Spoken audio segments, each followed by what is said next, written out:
hope you're ready for this. Gonna be fun. You will not stand in my way. Frostborn.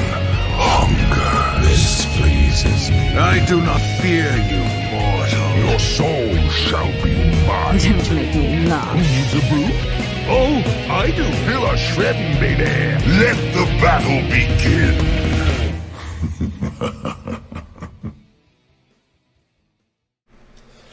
Hello, everyone, and welcome to episode 100 of the Nexus Trolls, a podcast about Heroes of the Storm and part of the Trolls.gg entertainment network. I am your host, Soken, and with me today are two sexy boys, GOONHOTS and Aurumis. What's up? What's up, boys? I'm sexy. I can't. You guys can't even see me, and I'm so sexy. Damn, that's how sexy you are. That was the greatest compliment I've had in like years, so I feel great now. You're welcome. How you doing? You're welcome. Gotta feel good. It's episode 100, you know, so we're here to celebrate today. We're gonna bring you a lot of good content today. We're gonna talk a lot about Blizzcon. We're gonna talk a lot about pretty much everything that happened within the last week, including today's AMA on Reddit. So we're gonna have a fun time. And at the end of the podcast, we shall give out some hero codes to you guys for anyone that can answer the questions that we have prepared for you. So we have a what skin did you want to give away, Goons? Goon, which one did you want to give away today? Stitches or the ETC? Stitches. All right. That one's a good one. So we're giving away the Stitches skin today, and then Aurumis is going to give away a Diablo code for you guys. Diablo code. With the Kaijo! So we're going to do that. So stick around until the end, and if you desire, you shall reap the benefits. With that said, before we get going into everything, how is everyone doing today? Goon, Aurumis, what's going on? Feeling good, looking good, as you guys can see. Just hanging out, gearing up for peak season at work. It's going to be very, very busy. Tomorrow is my last day of an easy week. Before we start coming in at like 11 o'clock, 10 o'clock at night, work until 9:30 in the morning. Loading up the trucks and delivering packages to you lovely customers. But yeah, that, and glad to be back from BlizzCon. It was a good time, but I'm just happy to be home. Yeah, I'm happy to be home. Same. In my own bed, in my own house. With the only sweaty nerd here is me, you know. So it's yeah. And I also, on Twitter, I don't know if you guys saw, I announced that I'm no longer coaching for No Tomorrow anymore, because of the work schedule that I'm going to be having for the next few months, as well as a couple other things. But with that being said, doesn't mean that I'm going to stop being active in Heroes and coaching, and it's just hiatus for now. So Nice. So you're looking for other opportunities in the scene, other teams, other HGC teams? We'll see. If anything like that presents itself in the future, we'll give it a shot. All right, well, you heard it here first. If you're looking for a god coach, then hit up GOONHOTS. And I don't know about all that. Come on. I don't know about all that. In my book, that's what you are. So deal with it. Aurumis, how was your trip back to the East Coast? It was so sad. It smells so nice in Cali, and then you get back to New Jersey where I landed, and it kind of smells weird. Signature. I drove back to school. I guess I caught the con bug, so I had an exam today, and I was very sick during it, so it was hard to focus. So it's been a long day, but on the bright side, it's been really awesome at BlizzCon. Met a lot of friends, a lot of students, made a lot of new students. Been working really hard since I got back, just with coaching and playing, and I'm really ready to tackle this season and see what's ready to unfold. I'm hoping that I have a lot of good news coming soon. A lot of things are currently in the works on my end, so hopefully I can get some of that to the point where I can announce things. On the bright side, I do have one announcement I can make before the show starts. Oh, snap! My first educational series video will be released next Friday. Go over a little bit of drafting, some map knowledge, basically just an overarching beginning to everything that is going to come from what I'm going to be starting to do. So be tuned for that. Very exciting time. This is on YouTube? This is a YouTube series? It will be on YouTube. I will live stream it for the first time that I'm doing it. After the live stream will be uploaded on YouTube. I'm going to try and put audio on somewhere. I have to figure all those logistics out. But it will 100% be uploaded to YouTube, and it will be on Twitch. So feel free to check it out when it's up. I should be putting it up next Friday at 7 Eastern. Is my slated time for right now. All right, sounds good. We will definitely all retweet whatever announcement for that when it officially goes up. Yes. And make sure to catch him on Twitch. And you can find. We'll talk about all that at the end of the stream, where you find us and all that stuff. But yeah, we'll get to that. But with that said, all right, we got caught up. Now let's get right into the news. Someday, this will make a great story. All right. Boop. Sorry. All right. Actually, shoot. I gotta talk something else real quick. All right. Before we get into the news, sorry. Patreon. We do have a Patreon. I have to mention this because it is the only way that really, it is the best way to support us. So I kind of want to talk about it just real quick. The Trolls.gg Patreon is at patreon.com/trollsgg, and it's shared between the Nexus Trolls and all the Trolls.gg content creators. There are multiple tiers, of course. You can start at $1 a month at the Trolls Army, and then you get to $10 a month, and you reach Chieftain status. So you get the previous rewards plus a special shout out, and then we also have the exclusive War Chiefs tier, where it's $20 a month, and you get access to the next goal, whatever that is. And right now we are at $78 a month. We're looking to get the goal for us right now. Our goal is to get to $125 a month, and once we get there, we'll do a patron-only gift card drawing. So be on the lookout for that. If you want to support us, this is definitely the best way to do it. That's pretty much it. So we'll bring that up back at the end again. But yeah, so back into the news. The first thing we want to talk about today, obviously, is BlizzCon. We got a lot of BlizzCon stuff going on. You probably heard a lot about it already, but we're gonna go through everything for you guys. But first thing, before we go into everything that was announced, let's go over our predictions versus what was actually announced, right? Because like last time on episode 99, we went over predictions. I gave my predictions, Aurumis gave his predictions, and then we had a wish list. So it's like a kind of what we want versus what we think will happen type of scenario.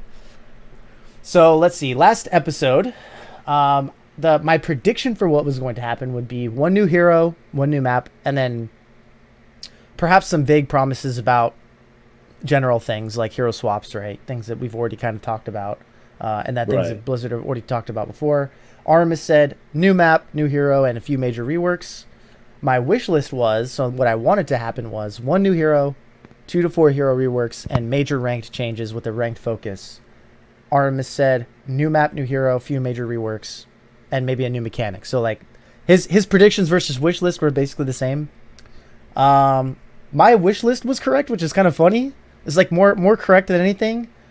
And Aurumis is, both of them were kind of the same, but like he basically got it right. So we were pretty spot on there.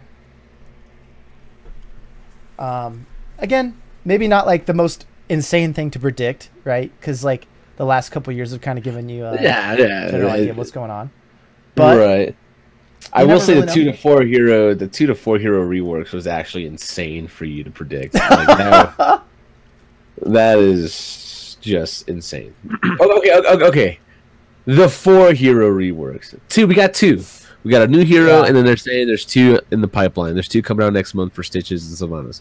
So there's that. But like 4, you're crazy. Well, dude, because every BlizzCon has been basically 2 heroes.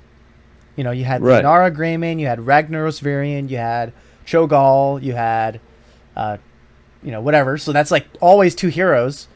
And so it's like, okay, a lot of people are, and even everyone was, you know, saying, you know, with that, whatever they read on Reddit, it was like, oh, 2 heroes are coming out, blah, blah, blah.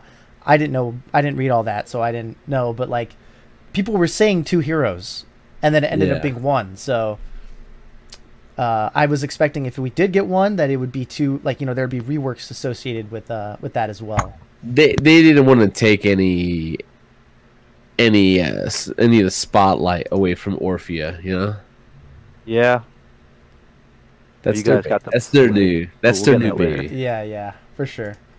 Okay, yeah. So for those that don't know, obviously a lot of people know already, but for anyone that may not know that's listening right now or watching right now, Orphea, the first Nexus spawned hero, i.e.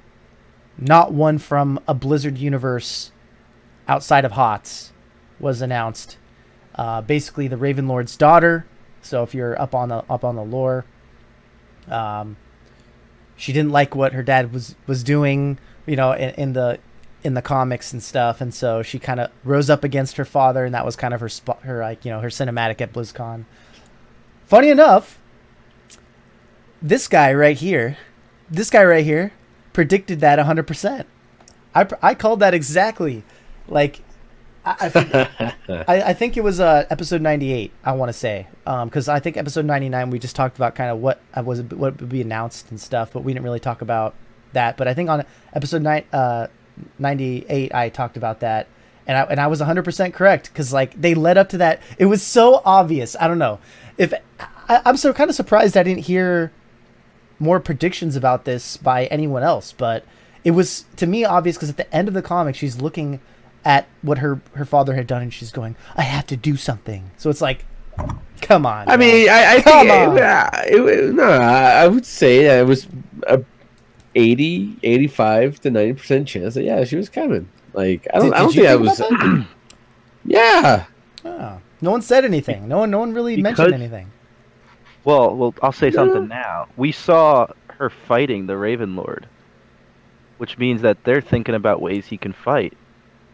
Is he the next hero? Well, okay. Hang on. What I'm thinking is, like, in the video, right before she like slams him, she's like, "Why?" He's like, "We have to maintain the balance. We have to maintain order. If not, everything's going to be lost." And he says it with his face. That's like, yeah, there's something scarier happening. There's an event that's gonna happen for sure. That like he saw the future or some shit. And he's like, "You should have listened to me, bro. I was right on. I was Thanos." Yeah. Yeah, for sure. I could totally see something like that.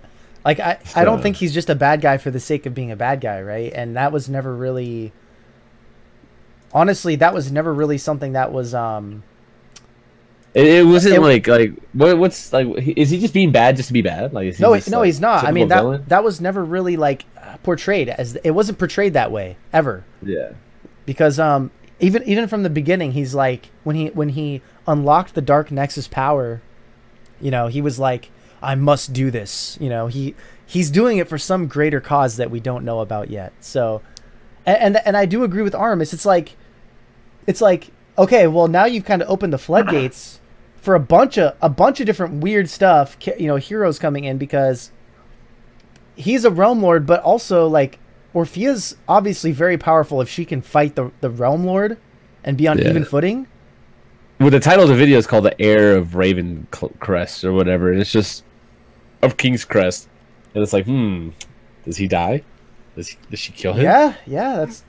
Oh my god, we're into the lore. Oh my god, what's wrong with us? I've gotten more into it than I thought I would, to be honest. Yeah, me too.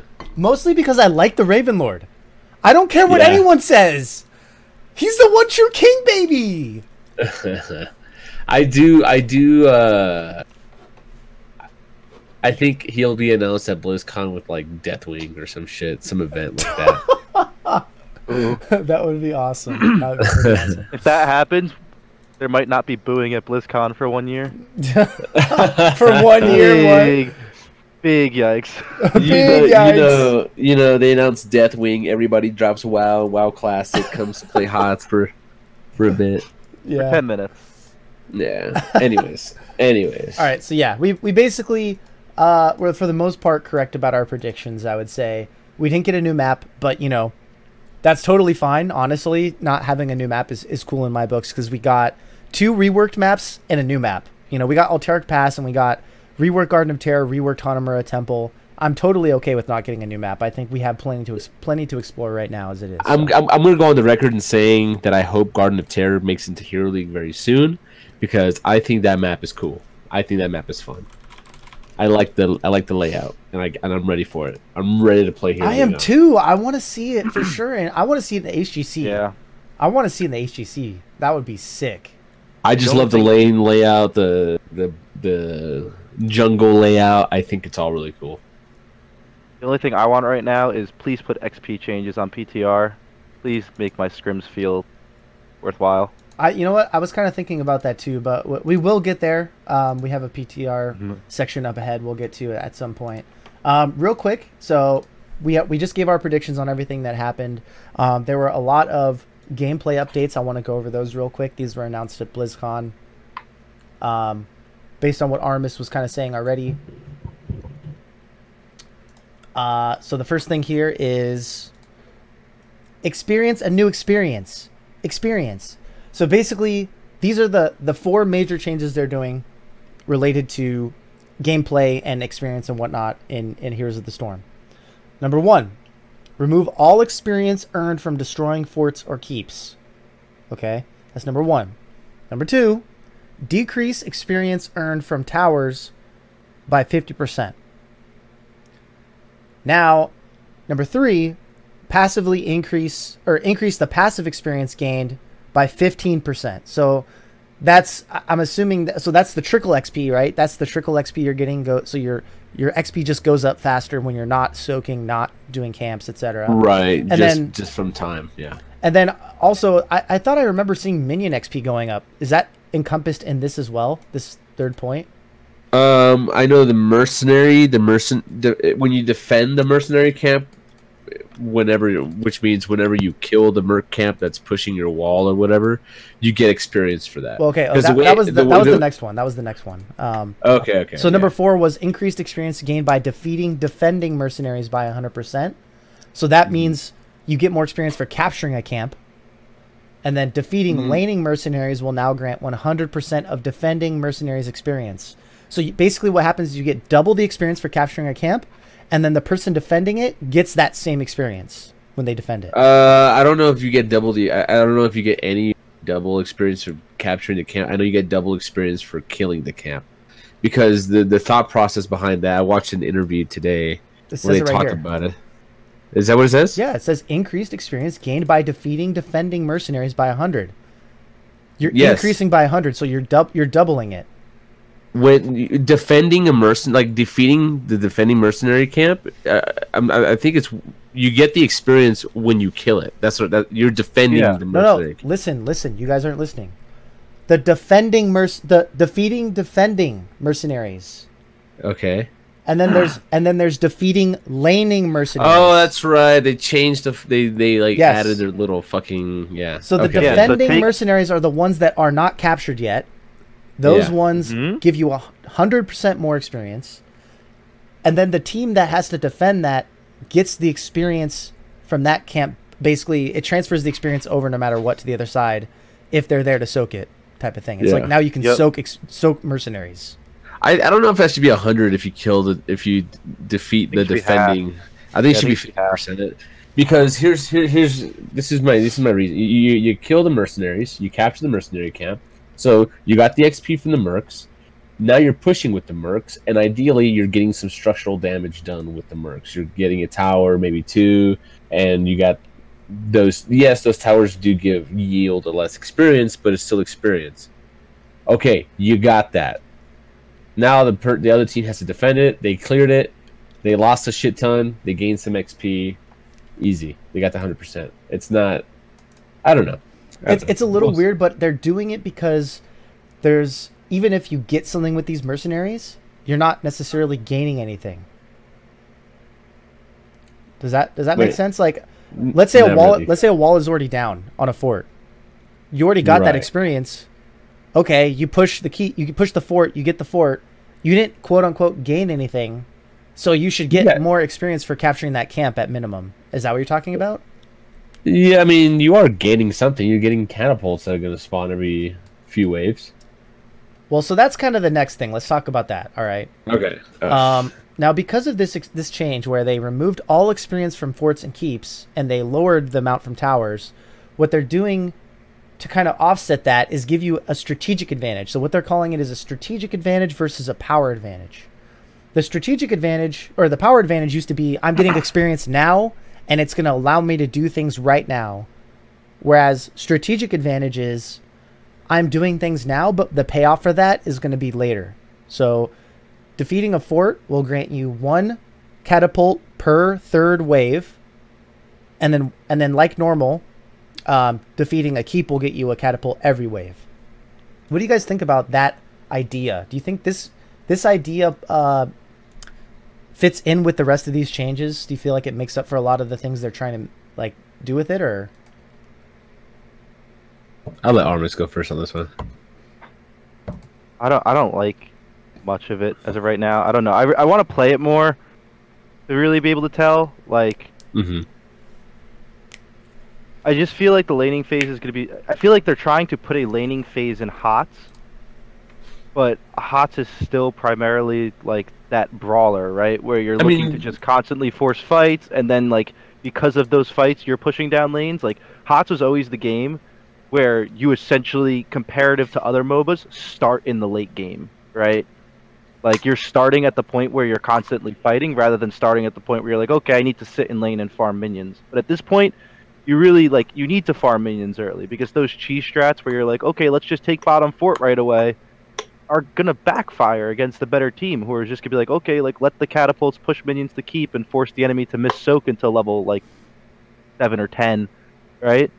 Well, that's what they're saying when they create strategic advantages. Now, okay, you've got this catapult that's pushing that lane. Now, let's say you got a catapult, that's pushing bottom lane, and you got a fort down the bottom lane. You're gonna have catapult pressure. Are you now prioritizing that bottom lane and kind of controlling that bottom half of the map? Anyone that steps out either gets killed or whatever, and you threaten bottom keep. Well, like there's just more. There's just more that could potentially be done outside of I guess so. I just see it as the same concept where it is now, right? Like if you take a bottom fort early on a map, are you like, oh, let's just control bottom lane and take this keep because it gives us like another catapult? You're like, no, we just simply can't get it right now. Like the scaling for a keep is too harsh in the early game, so you're not gonna be able to cap. And you're like, if we go this deep, we're dead, right? Like that. The thing is, it's not like they've reduced damage of like keep towers or like increased rotation times or anything like that. Like all of that's still the same, so people aren't going to be able to push up to keeps early game, just like they aren't able to now without getting ganked. It's just now pushing a fort too early into the game could theoretically hurt you more than it helps you. So it's I don't know. I think that it's essentially just slowing the snowball down. That's what they want to do, yeah. Yeah. And it depends. Like I said, it depends on the map and the game. Like you could never go bottom. Like right now, like there's a bunch of teams who will be like, okay, we want to take like Samuro, like especially with Samuro right now, where his clones can soak tower shots. Where you'll see people go with like Samuro and some other DPS and push a fort down at the start of the game, like before first objective. It's even been a strategy on Sky Temple, for example. Common strat is if you could trade one temple, you look to push that bottom lane. If you could take bottom fort before the second objective, you typically have control over that lane. If you take that bottom fort before the second objective now, can that backfire on you to where minions will push up too much, especially going toward Bridge of Death, where you're like, hey, I really just can't walk up there to get that soak, right? Right. And that's the way I'm thinking about it is, yes, it opens up a lot more strategies toward like taking catapults and being able to force pressure, but it also removes a lot of strategies. So it's honestly just like a big meta change, and people will be able to adjust to it as always. Like I'm not too concerned about it. I just think that it's a very drastic change, and I'd like to see them either change rotation timings or minion damage or things like that to compensate, or like missed minion soak if you get catapults, like how much that scales per level. Because I think that like too early of a fort, especially on bigger maps like Cursed Hollow, is dangerous. I think on maps like BOE and Braxis, where you're typically not going to have somebody rotating into that lane often, like to help capture that soak, that's not a big deal because your solo laner can press up more, and if somebody's missing, you know. But like on bigger maps, it becomes that much harder. Okay, I don't know. So, something to note, just real quick before we continue any farther. They do note here at the end of this catapult change, they do say to prevent the lane from pushing too hard and being too devastating for the defending teams, there's going to be new scaling changes for the catapults. So the area attack, the area range, or the attack range, and the damage/health of it will increase over the course of a game. But we still don't know really how that's implemented yet, so it's kind of hard to say. It could be like what you're saying, Aurumis, where maybe it's still overtuned when it's implemented, and like the lanes push way too hard, and then you can never get control of that bottom lane again, or whatever, right? Or it could be that maybe we won't notice it at all. Maybe the scaling early game really is low enough, you know?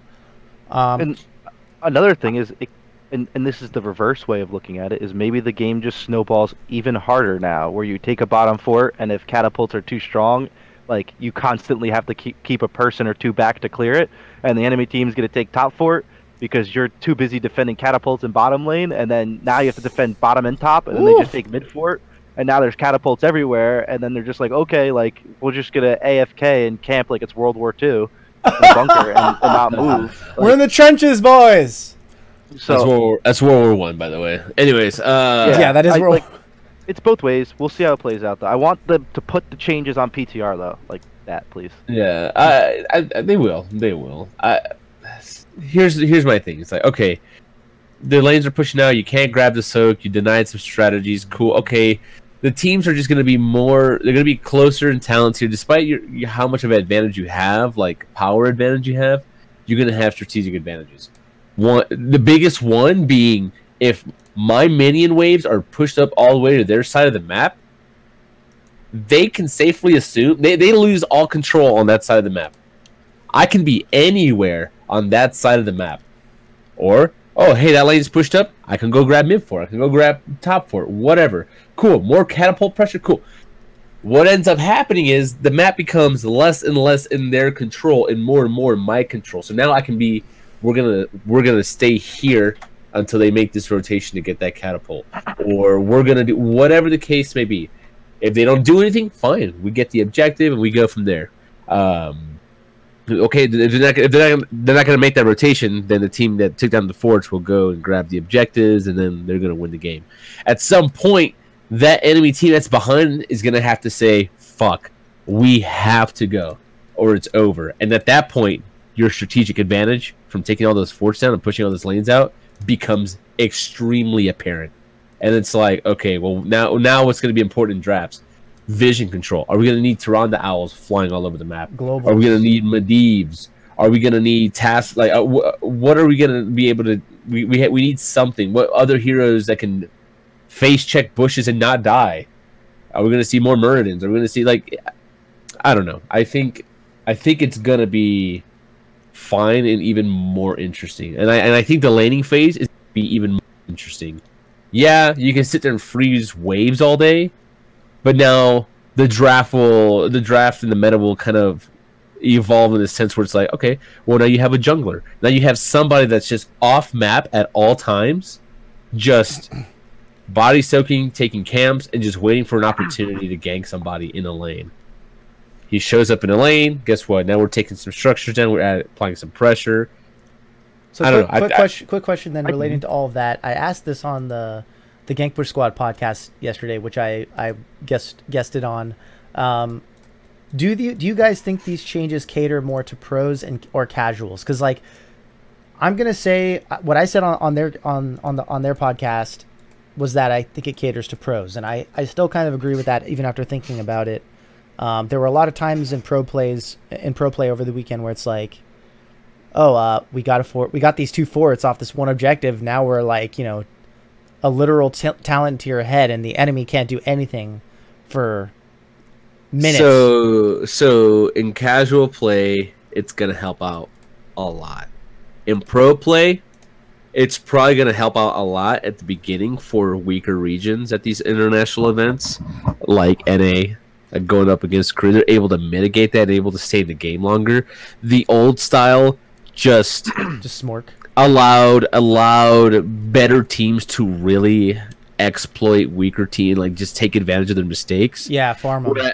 Yeah, exactly. So then, like, I mean, pros understand what they need to be doing. In casual play, a lot of times people don't really understand why things are happening to them, why we're 3 levels behind after the first. Like, they don't understand that. In pro play, they do, and they know they just gotta get good, right? So this will help out both. I think it's catered more towards the casual, personally, but I do think it will make pro play more engaging and interesting for the viewer, because you're not having these 4 level, 5 level blowouts. Yeah, I was gonna propose that in 2 ways. I was actually gonna say exactly what you said. Yes, you will have less blowouts, but if there's a laning phase where you're kind of saying, like, yeah, there'll be a jungler that's roaming around, people will kind of be in lanes, like there's always that off-map person, will that create less action in team fights? And is it the action in team fights that draws HOTS viewers, like, to this game? Because it's different than League and Dota. Whereas this is more of a League and Dota style, and can HOTS compete doing something similar, or was you're not laning. You're not laning for 20 minutes in HOTS. The game is over at 20 minutes. So you're probably laning for an extra minute or 2 in the early game, but I still don't know. You're still gonna have to team fight over an objective. You're still gonna have to team fight over a boss. You're gonna have to team fight over the core or the keep or something. Like, those are still valuable things in this game. Just a question. I was thinking, because I was also thinking, like seeing at BlizzCon, like, the Koreans love making, like, those 5-man rotations. Like, how they're willing. Yeah, look, they already do it. They're willing to drop soak all over the map, get a 5-man rotation on somebody, and then push that advantage.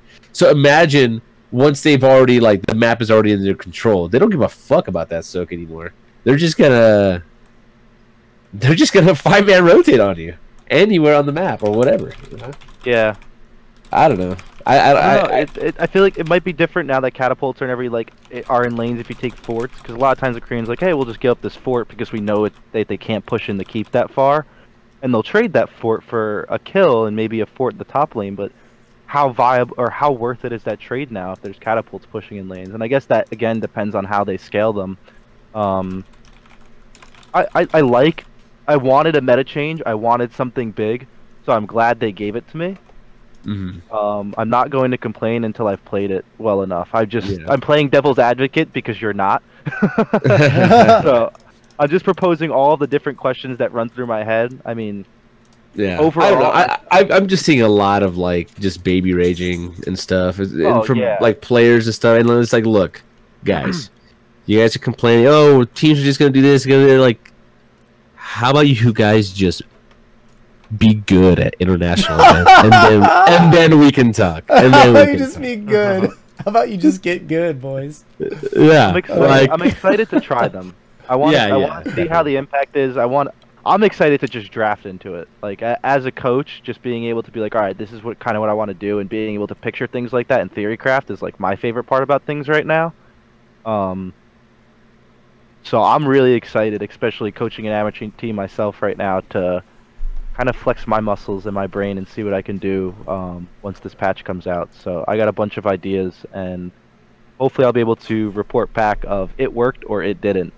Okay, so this is the one thing I just wanted to say, at least for me here, relating to this, and you guys can chime in too about how you felt. But on the show floor, you know, we played a decent amount of games. Like, I played the most HOTS at BlizzCon this year than I have the last 3 years.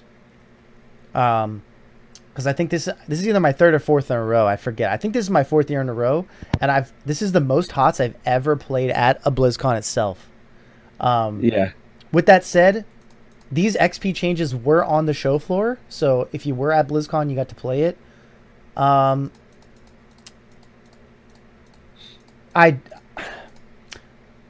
I see what Blizzard is trying to do, and I don't think it's necessarily a bad solution. There's more testing to be done, like you guys had already said, right? There's more things to be done in order to decide if this is really good in the long term or not. But I will say there was one game, Goon, where you and I were playing. I was on Anna, you were on... Shoot, maybe it was... I don't know. I forget. Maybe it was you with me. I forget. Anyway, I was on Anna. We were playing Garden of Terror. The other team didn't even have a tank, right? We were destroying these guys. Oh, you were Alarak. That's what it was. You were Alarak. Yeah. And we were just destroying these guys. We were like... It was like 20 kills to like maybe 3. And we were destroying the whole game. We took all their forts. And somehow they're on the same level as us. And I'm like... Okay, like maybe I guess this is like what they wanted, but well, I mean, there were a couple bad team fights where we got wiped, so that does like we're like 3 levels ahead. We wiped, they caught up. Yeah, but that was towards the end though. I'm talking about okay, maybe that was what I was thinking about. I remember to stay a while and listen into the Orphea AOE into the lava wave that destroyed us all. So that was a thing that happened. True. Okay, but the thing is, we only wiped once, and they were already our level just from soaking and defending and wiping us once. And it kind of feels like a lot is undone by literally 1 team wipe, whereas right now I feel like it takes 2 to maybe 3 team wipes for you to really make that up. Like you gotta like not only wipe them, but then take advantages on the map and whatever. That now it's just kind of like, okay, team wipe them and then soak, and you're kind of caught up. That's how I felt. That's how I felt when I was there. I don't know that this is necessarily true. I don't have the replay to even watch anyway, even if I wanted to. But that's kind of how I currently feel. Is I hope it doesn't turn into what you guys are kind of hinting at, where maybe the laning phase is extended. I kind of don't want something like that. That's like not why. I like being able to get advantages at that time and know like, oh, things are good now, especially in Hero League. Like if I'm playing Hero League, I can't trust my teammates to be good at the 20-minute mark. I can only trust them to be good at like now when I'm pinging them. Right. So you were saying, you know, like they soak some XP, they're at the same level as us. But if we've been destroying the whole game, what are the odds that they're just gonna all of a sudden turn it on at level 20 and just like wipe us? If they just been getting destroyed the whole time, if they can't even execute anything, it doesn't matter how much XP they gained through laning mid. You're still gonna beat them, right? The better team is still gonna win, right? Okay, well look at late game comps, right? Like Zeratul, for example. Like how good is he now, knowing that you're like, oh, Zeratul, you have to play toward level 16. Like worry about it, like. Like you're trying to scale early game to counter Zeratul, and now it's just like, oh, the game's probably gonna go a little bit later now, like depending, or if it does go later, you're my god, Nazebo's everywhere. More ETC, like Deathmosh is a big tool, like things like that, where teams are just gonna be able to be like, all right, like I randomly won because you grouped up and I have Deathmosh at 20, and you just can't stop that. Sorry. Yeah. Like, are things like that going to ruin like 1 out of 20 games? Like it won't be much, but there's a potential for it happening, and I'm sure there'll be a Reddit thread about it. Yeah, and I think that's okay. I think that's okay because you know now you're okay. It kind of already happens now, I guess. Yeah. It kind of already happens now. Now you're not punished so hard for taking that late game that Zeratul on in Hero League. The game's not over in 5 minutes, but I don't know. Core, dude. Like there's always the potential to come back.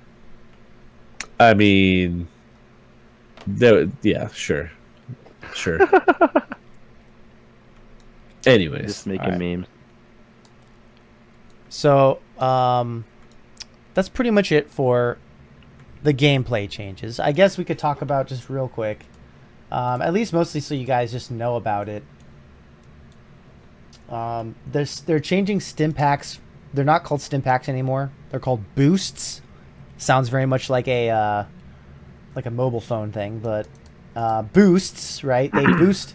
It's kind of cool. Like, as much as I don't think they needed to change the name, but okay. They basically, it's going to give you the same XP and gold, but all players on your team will receive On A team. On A team. So all other players than you will receive 5% bump in experience for each boost in the game. So you could potentially receive up to 45% XP bonus if everyone in the game except you has a boost. Nice. From that, and then if you have a boost, you'll get 50 because you just get the extra. Or no, you just get the extra anyway. That's not what I'm talking about. But yeah, so boosts are kind of like cooler now. It's more incentive to buy them in some sense. I mean, if you're doing 5-man QMs, you're gonna get a lot of like, you know, if your whole team is boosted out of their mind, you know. Everyone's already boosted out of their mind. Yeah. There's that. Okay, so you got boosts now, and that's kind of interesting. But I want to go over to this real quick. I'm actually going to show a little portion of the notes real quick here. One sec. All right.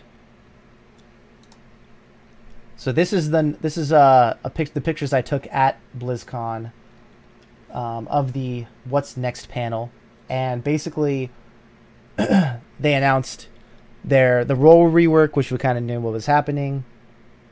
You can see there's 1, 2, 3, 4, 5, 6 different roles.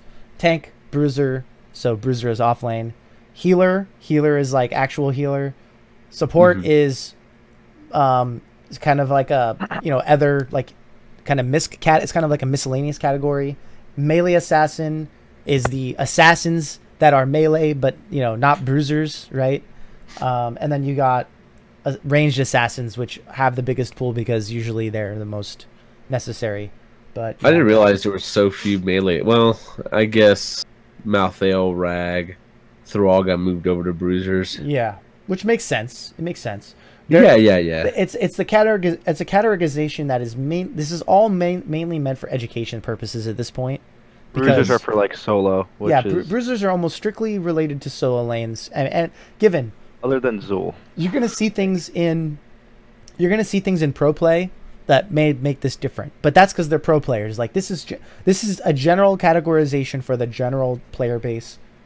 I think they did a good job. What do you guys think? I like it. Yeah. I think it's a lot better than the system they already had. So definitely. Yeah. And like I feel like as they rework heroes and things like that, or if they see that they've assigned people to roles that like they don't fit, there's always the opportunity to switch it around, or be like, all right, we're gonna rework some talents or make a couple tweaks to make them kind of feel more like the role they're assigned to. My one question is, they said that Yrel was a main tank, right? When she came out, but they put her in bruiser here. Have they just accepted that reality? No. What they did when Yrel came out was they're like, well, she can be both. That's what they did. She could be anything. You guys decide. Instead of like putting their foot down and saying, hey, this is what this hero is. They let it. Given her immense power with the wave clear, obviously she went to bruiser. But they did not say what she was when she came out. She just said tank because in the current state of the game, anything that's like that is a tank. Like it could be a bruiser, it could be a melee assassin sometimes. Like who knows what a tank is nowadays. But, right. But they just kind of said, we'll let you guys decide, and then pro play obviously put her towards the off lane. So that's kind of cool. I'm really happy. This is like way overdue in my opinion, but I'm glad they're finally doing it. They also something I just want to throw this in here right now, and we'll get to this as well. But in the AMA earlier today, they did say that this is only the beginning, and that they're going to they still plan on adding the tag system, which will then be added onto this to say what each hero is better at. So, for instance, like Ragnaros would have like a wave clear tag, because he's very good at wave clear. And things like that. So it'll give further granulation on what these heroes are about, which is amazing, and we desperately need that. So definitely waiting for that to happen. All right, I'm gonna go over here to more of the another screenshot. So these are the upcoming ranked changes that they announced also at the What's Next panel. So the first thing here, combining Hero League and Team League. So that I think a lot of us kind of saw that coming at this point when they made solo queue Team League. but it's nice that they're actually talking about it. The next is loss forgiveness, then reduce the placement matches, which I've been waiting on forever at this point, like basically a whole year. Seasonal ranked quest, so now instead of just reaching a point and getting a reward, you're actually incentivized to grind, which I love. Really great idea. Remove promotion demotion matches, and then kind of attached to that is show MMR and remove ranked points. So that's kind of cool because now it'll be like Overwatch where you have an MMR, you know, like let's say 0 to 7,000, and that's all broken up into the different ranks. Different ranks. So you'll be like gold 2,000 or, you know, gold 3,000 or something, which is awesome.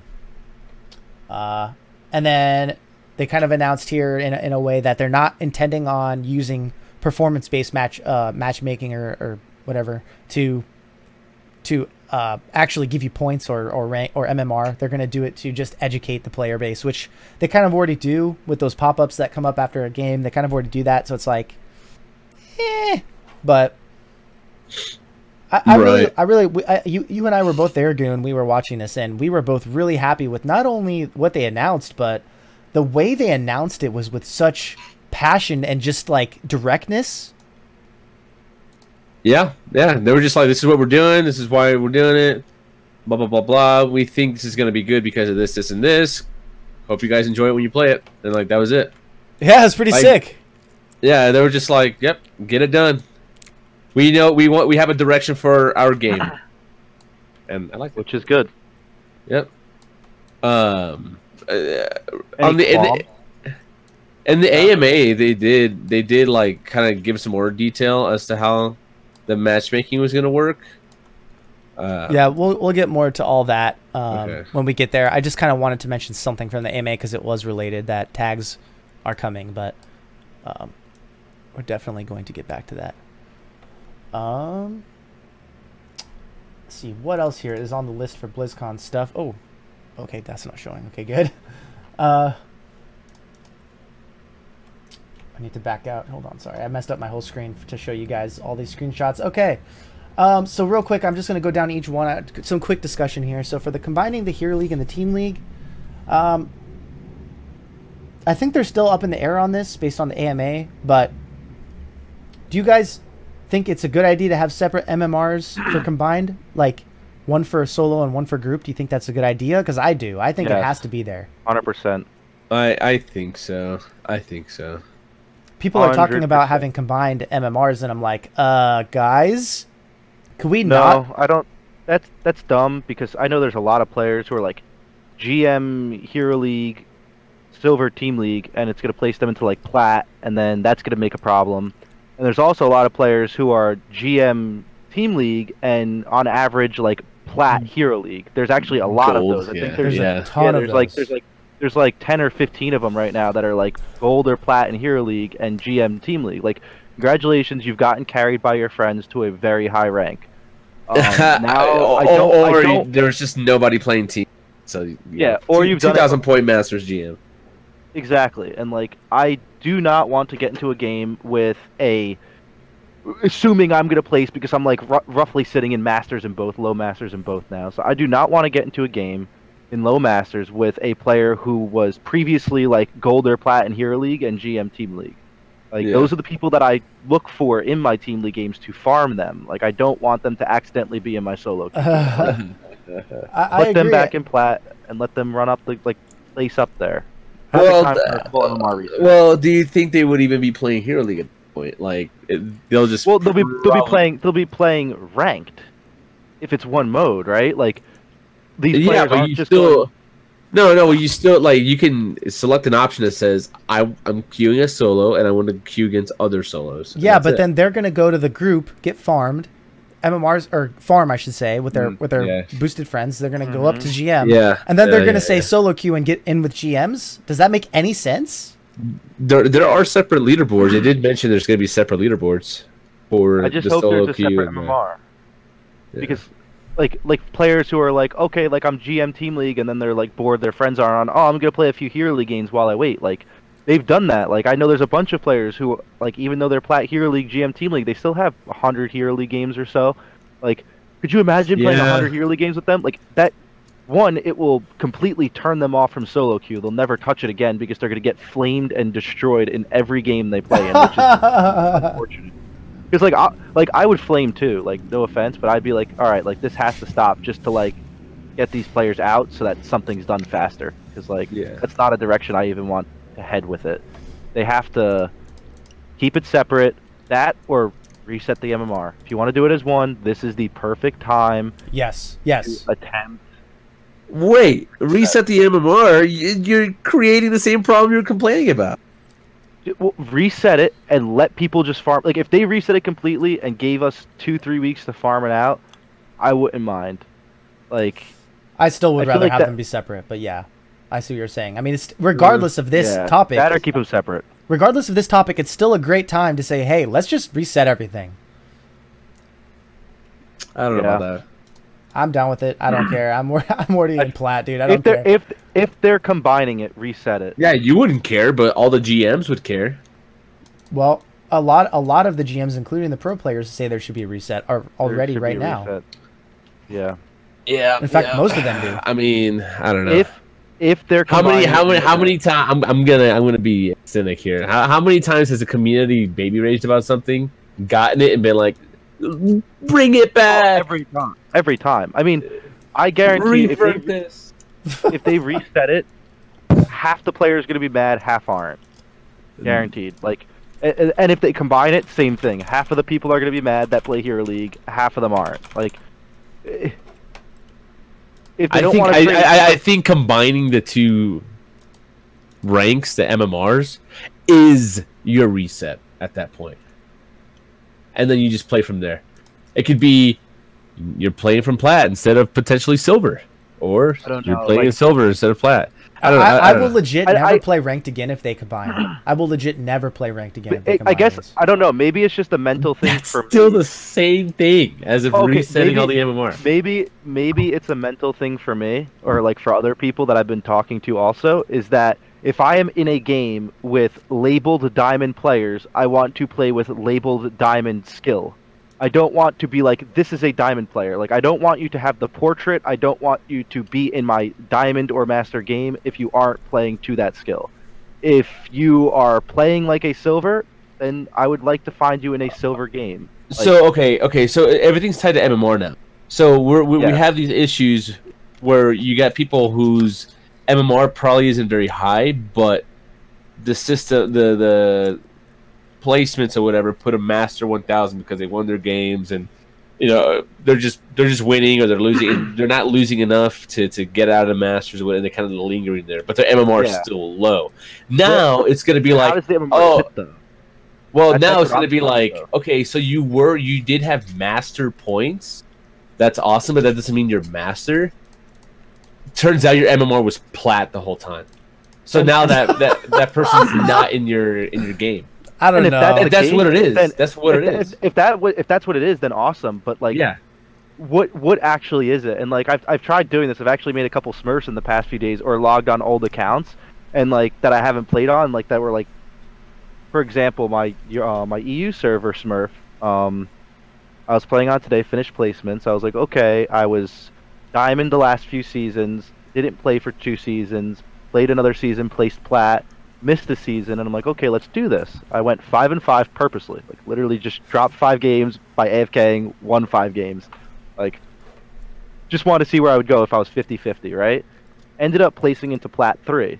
This account's level 100, by the way, so it's not high. It actually still uses free rotation heroes to play, like doesn't even own enough heroes to play in Hero League. Okay. What's the MMR? Like, is my MMR actually plat? Do I deserve to be plat on that account? Right? Like, it's not even high enough level. It doesn't even have. I don't even have 5 heroes to level 5. Plat is very high, actually. You played 10 games. I mean, that doesn't tell me anything, honestly. Exactly. But I've played. But all of my games are Team League. I don't have a single like quick match game. I don't have a single unranked game. I think probably about 100 or 200 Team League games on the account through every season. Some seasons were missed, some weren't. I think I've placed out of each of them 4 of the seasons with roughly 200 games, and I'm sitting in plat now.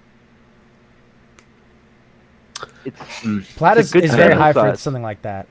Exactly, and Plat's really high for having just 200 games, and like, I don't know. I feel like there's a lot of players like that who will play with their friends when they come on, and sometimes you win a few games and you place a little higher, you know? And I don't know, where does MMR really sit relative to rank? Like, that's the first question that needs to be answered before like anything could be said of, okay, what would be the best option of where to go next with it. I want to see where all these Masters and Grandmaster players are that are like well known in the community. I want to know where their MMRs are. Like some of these feeders in Masters, dude. I want to know what their MMRs are. And like I feel like it switches so often, because I remember like last season when I was grinding Hero League hard, when I was at like 2K points, I was banning over people with like 8 or 9K on stream, and I was like, okay, you're in GM, I'm very low Masters, I'm banning over you. But now this season that I'm low Masters, and if I'm getting into like a diamond game still, because I'm like just hitting that point where I'm starting to grind into Masters, there's some diamonds that are banning over me that I've never heard of before or never have seen in Masters. Some of them haven't even entered Masters. So if MMR is like that, that means that there's potentially GMs that are lower MMR than diamond players currently, and me as a low Master is higher than a GM but lower than a diamond, which sounds really backwards. Like, does MMR just constantly fluctuate that much? Well, I mean, and those people that have like an artificially high MMR because they don't play a lot of games or whatever, the moment the times they do start, they're just gonna fall. The people that are worse, that don't belong at those high ranks, that need to be lower, will fall faster than those. Well, I'm waiting for that personally. I think this will solve that issue, because right now it's Grindmaster. It's not Grandmaster. It's Grindmaster. Doesn't mean anything. And the next thing is, how does MMR rise and fall? That's something that I want to hear. Is it going to be a similar system to rank points, where it's like you win, you gain a couple, you lose, you gain the same amount? Or is MMR really going to be a different system? I think it's going to be like you gain like 3 points, 4 points, 5 points. Would you just gain 3 for winning, lose 3 for losing? No, like, it's based on. I think it's going to be based on the averages of two. I mean, you probably gain like, there's like a flat like 3, and if they're like within a certain threshold above you, maybe you get like 2. Like the favorite adjustment, like that stuff is already in the game. It's just going to be applied. Yeah. And like, does that change based on personal performance, or is it just sheer win-loss? Right? Like, how dramatic are these changes? Are they having people... And kind of the same thing like you were saying before, if you have players who have 15 games played, will they have more drastic MMR changes than those who have 500 games played, right? Or is it just a flat baseline for everybody? Because in that case, it's a great time to start a Smurf, hit the highest rank you can now, just win a bunch of games on a Smurf while it's easy. Well, the highest you can win now is like what, like gold or something, or plat? I don't remember. Plat, top of plat. It's like, but then 3. And then where does your MMR sit? Like, let's just say I win 30 games right now in a row, right? I go. Oh, that's right. Yeah, it is MMR based too. Yeah, I don't know. Yeah, so then your MMR, like, is my MMR just gonna skyrocket up, and I'll have drastic like increases or decreases at the start, and I could start myself off high? Or do I play on my account with 8,000 games and have a change of 3 each time?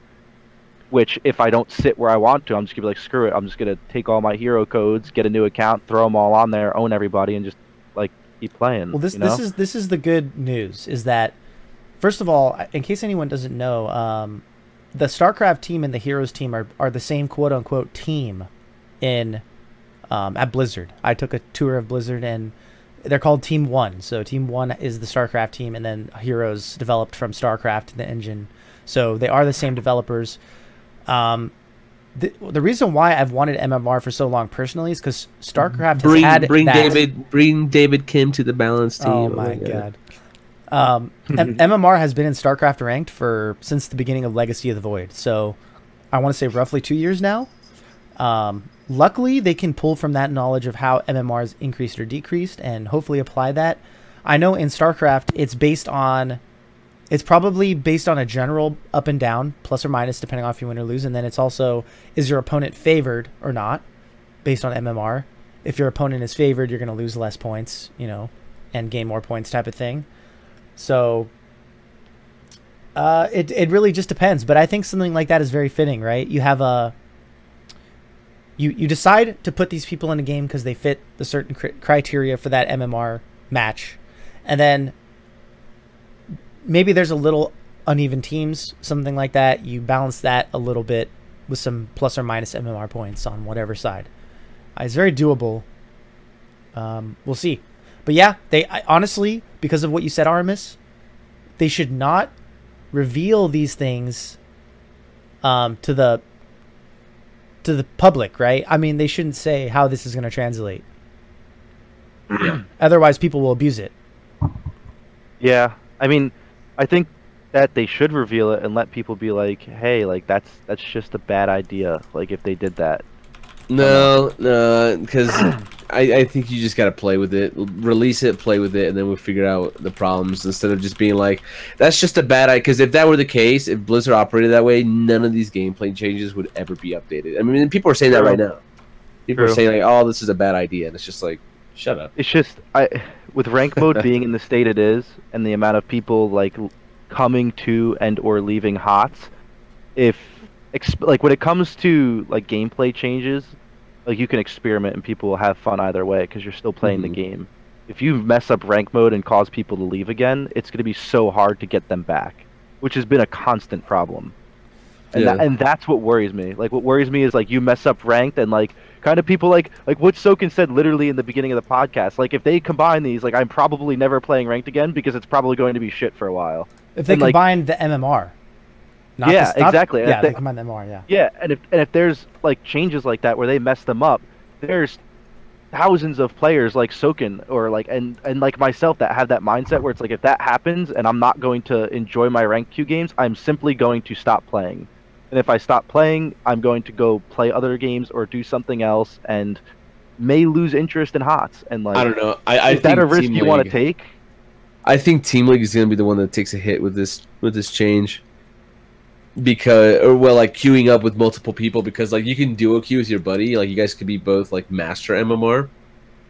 Yeah. And the game won't find anybody else in that range. It'll give you like bronzies, and then you'll still be like you'll get those like maybe like a team of diamonds on the other team to balance out. That will still happen. Whereas in Hero League or in the solo queue, that won't happen. I mean, yeah, that's true. Everyone I've talked to said nowadays, you know, I've given the speech, you know, the same speech I give to everyone here that's listening on the Nexus Trolls. I give the same ranked speech to all my friends, and I finally got my friends to acknowledge, like, hey, Hero League is better. Like, I saw my friend actually finishing his placements last night. I was super proud of him. And he, even though he had to wait in long queues, he got it done. Played his 3 games, finished up his placements. Hopefully he'll still play. I'm hoping he'll still grind it out. But he fully acknowledged, like, yeah, these games are way better than Team League. Like, way better. So, anyway, that was no, it was okay. It was someone else, yeah. Yeah. My boy, one of my boys. But yeah, so that was only supposed to be a quick one, but we went over that for a long time. But yeah. The next one is lost forgiveness. So my question with lost forgiveness is, how do you prevent abuse for this system? Like, they talk about lost forgiveness, like, oh, you got a DC and, you know, oh, everything's going to be okay. Don't worry.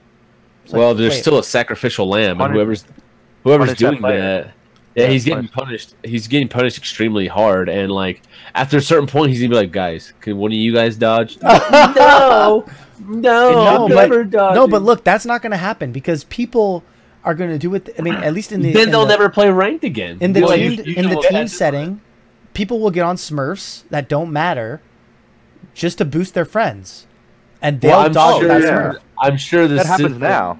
Yeah, that already happens now. Like, my point is that this if anything makes it worse, because you can have a team that is smurfing out of their minds and getting placed against people they shouldn't be getting placed against. I mean, lose the game. They're losing the game for some reason.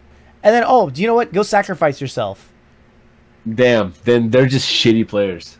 They suck that bad. That's gonna. I mean, all I'm saying is people are going to abuse this, and I hope that Blizzard is thinking about how to battle that. Is all I'm saying. I think if there's constant DCs associated with a loss for a player, the system's gonna probably pick up on that, and they're gonna fucking just like Okay, hey, you can't play ranked on this account for 3 months. I see ya. Oh, guess what? Now you can't get your reward either. Oh, snap. And honestly, they should say, like, if you're playing with friends and somebody DCs, like, and it happens more than once with people in your games, like, you will be punished even worse. Like, let's just say, for example, I'm playing with Soken, Goon, and then they log on 4 different Smurfs, but my account's always involved in the games where somebody DCs when I'm playing with quote-unquote friends. If that happens too many times, it should be like, okay, you're getting punished the same way your DC'd friend would. I wonder if the system can tell like what type of DC occurred. Whether it was like a latency issue, if there's like all of a sudden like some high ping was involved, or if they know that the person had to click leave game. I mean, you could just pull the or plug. do I just pull out my LAN cable? Yeah, you pull out the LAN cable. That's it. It's like that's what I'm saying. Like if there's you pull out your LAN cable, the person left the game, but there was no input that said, okay, all right, cool. So they DC. Well, then if this keeps happening, maybe you don't want somebody in your game that has shitty internet playing. So then you're like, hey guy, get better internet, or we're just gonna make sure you can't play and ruin everybody else's game. I mean, you can't stop people with bad internet from playing. I mean, we let Aurumis play with us in Team League on West, and that was a mistake. Yeah. But you can't stop people with bad internet from playing. That's gonna be a Monka S, and then I hope that the players who DC get punished. You should get punished for DCing like twice as hard, in my opinion. If you DC, and then the other players shouldn't get punished. You should have 4 Gazlo mains in your next game, and they're all arguing about. But no, like seriously, like you should. If you're the one that DCs, you should eat the rank points for each of your teammates who won't be losing rank points as a result. But what I'm trying to say, you guys, is not like, oh, that person's gonna care. That person's already probably a bronze 5 Smurf in Team League that doesn't care. Oh yeah. Well, so okay, they lost it. Whatever. That happens now, like especially with the influx of skin codes everywhere. There's been plenty of people that I know too that will create accounts. You put in, I think it's like 4 skin codes, and then with the free rotation heroes, you'll actually have enough to play ranked, and you could just essentially do what I've been doing on Smurfs that I make and jump right into Team League. Yeah, you jump right into Team League without ever playing a single quick match unranked game whatsoever. And you could do that over and over and over again. Yeah. Well, all I'm saying is I hope they think about this a little bit. Yeah. That's pretty much all I want to talk about with these other ones. These other ones are pretty straightforward. They're just good changes, and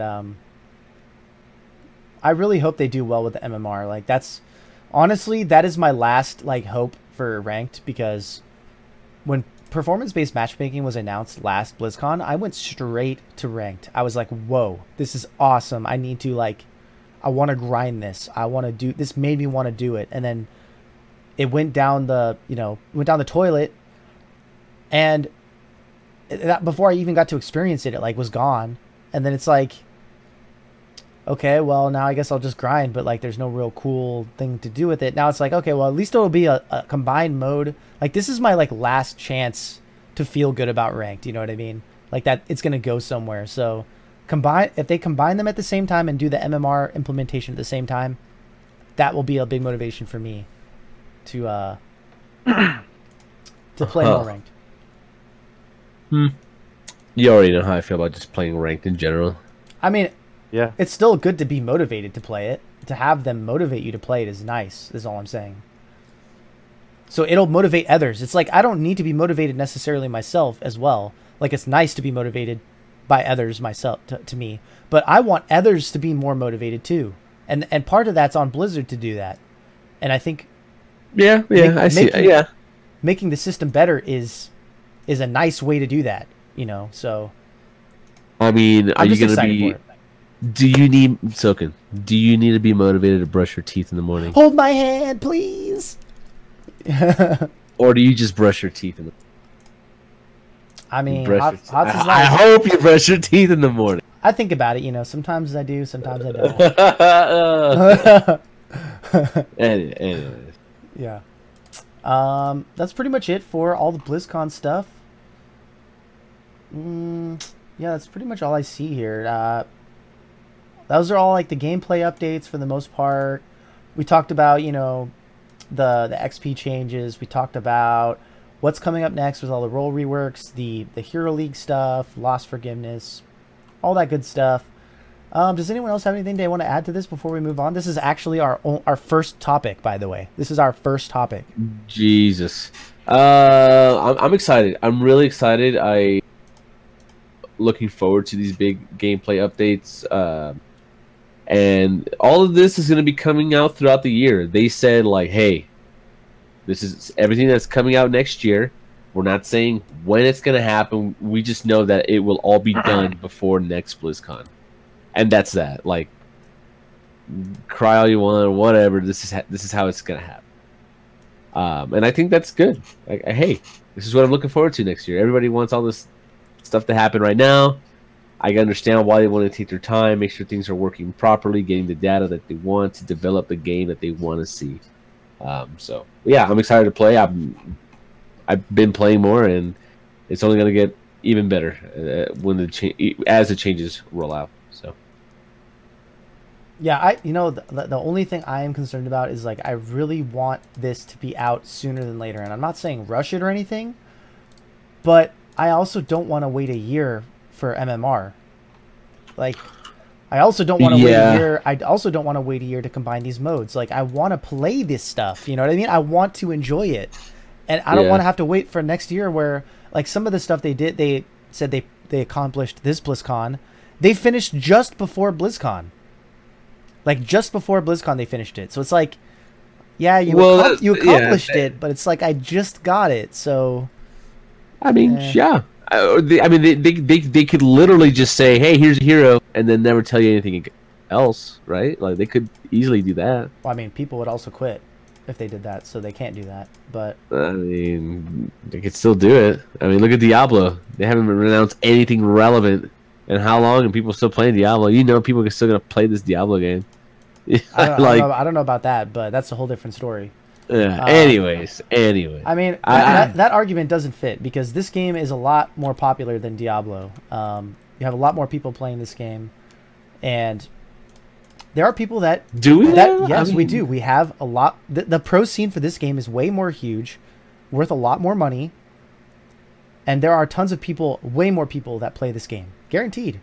I mean, sure, people casually go and play, but you don't see like. I mean, sure, there's a PS4, I bought it, there's an Xbox, there's a Switch version. Now there is, but that just came out. So, I still venture to say the population of HOTS is way bigger than Diablo 3. And with that said, there's a lot more people that kind of looked at these changes, like myself. I mean, I don't know why what I said is exactly like a bad thing, but okay. Anyway, I want to play it. That's all I'm saying. I don't know why that's a bad thing. I want to play these changes. They're announcing them. I want to me. Hi, hello. I'm a player. I would like to play the game. Thank you. I predict that the gameplay, the XP changes will take place before the next HGC phase, and the ranked stuff will happen halfway through the year. That sounds about right. That's my prediction. Does that sound too crazy? Like whoa, that'll never happen, or is that like, wait, why is that so like? I mean, it's brutal, dude. It's brutal. If I have to wait till June to get the ranked changes, I'll be a little sad, you know. Yeah, but they'll drop it with like a new hero and some like, you know, extra shit. You know how Blizzard does, dude. They're gonna be sitting there. They're gonna be like, sorry, no rank change in this patch, but here's a rework on a bunch of heroes. Like, oh, okay. I don't know. Right. We'll see about that. But yeah, I hope they just if they're not going to do ranked, I hope they'd continue the reworks and stuff. That would at least be a nice holdover for me. Yeah. Anyways, let's move on. So that's pretty much it, guys. That's it for this first topic. So let's move on now to the next one. KO Milker has still not been named the game director. So we don't technically have a game director for HOTS right now. Is anyone actually concerned about this? Me personally, I'm not. I'm not either.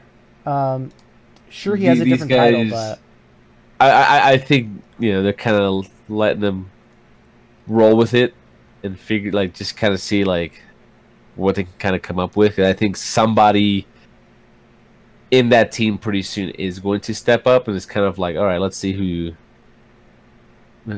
steps up. I don't want to say the most, but maybe they already maybe he just hasn't been officially been called the director yet, right? But he's pretty much the director. They just Blizzard just hasn't made a blog post about it. Possibly. Something to note is that actually HOTS, this was announced at BlizzCon, HOTS hasn't had a director in 6 months. 6 months. So I mean, then they were keeping the whole Alan DeBeery thing under wraps. Yeah, but that means that KO KO hasn't been promoted or anything. No one's been promoted. They are looking for an assistant game director, so that kind of maybe indicates they know who's going to be the game director, which could probably is KO, I would assume. But they're looking for someone to fill in all those roles, right? Yeah. I mean, they were probably waiting for BlizzCon, waiting for some feedback from the community, waiting for a bunch of stuff to kind of settle Mike Morheim and leaving. They just want to be oh yeah, all this shit's happening. Be scared, It's just oh yeah. Oh, by the way, yeah, we haven't had a game director for 6 months. Okay, so someone's gonna be the game director. You're gonna have the assistant game director. I don't think any of that stuff really matters right now. I just hope that whoever the next game director is driven, has a good leadership style, and kind of lets. I don't want to say kind of lets the dev team do what they want. That's not what I'm saying, but give them the room to kind of spread their wings a little bit and make the game that can really be awesome. That can really be just incredible. Because sometimes, yeah, you can be the boss, but your employee, your subordinates can have some really good ideas that they're looking at this from another angle, from another perspective. They can have some really good ideas to make things even better. And I think you kind of let them do that. Obviously, don't let them run around with it too much, or oh yeah, it's not called Heroes of the Storm anymore. It's called Storms of the Heroes. We thought it was more artistic. we added Call of Duty characters, yeah. Oh dear God! By the way, real quick, did you guys hear the booing at the Destiny guy that was announcing the free Destiny? I felt so bad. That poor guy! Holy crap! People are we're gonna give away Destiny 2 for free. Boom! Yeah, I know, it was actually insane, dude. I will say it was kind of weird that they did it before the opening ceremony. I was like, wait, that's dumb. I mean, they gotta sneak it in because they don't want that on this day. They know. Oh, hey, real quick, this is what we're doing. Okay, cool. Opening ceremony. See ya. Gotta go. That was clever. That was clever by Blizzard. It was clever because obviously they're involved, right? Yeah. The Activision, right? But damn, dude, I was like, why are you booing this guy? He's just hired to do this. He didn't ask to do this. And they booed the Diablo people. Come on, show some respect, show some class. I thought BlizzCon was all about being a family and taking care of one another. Haha. I mean, the Diablo thing's different. I don't really want. I mean, okay, you may not like it, but it's okay if you don't.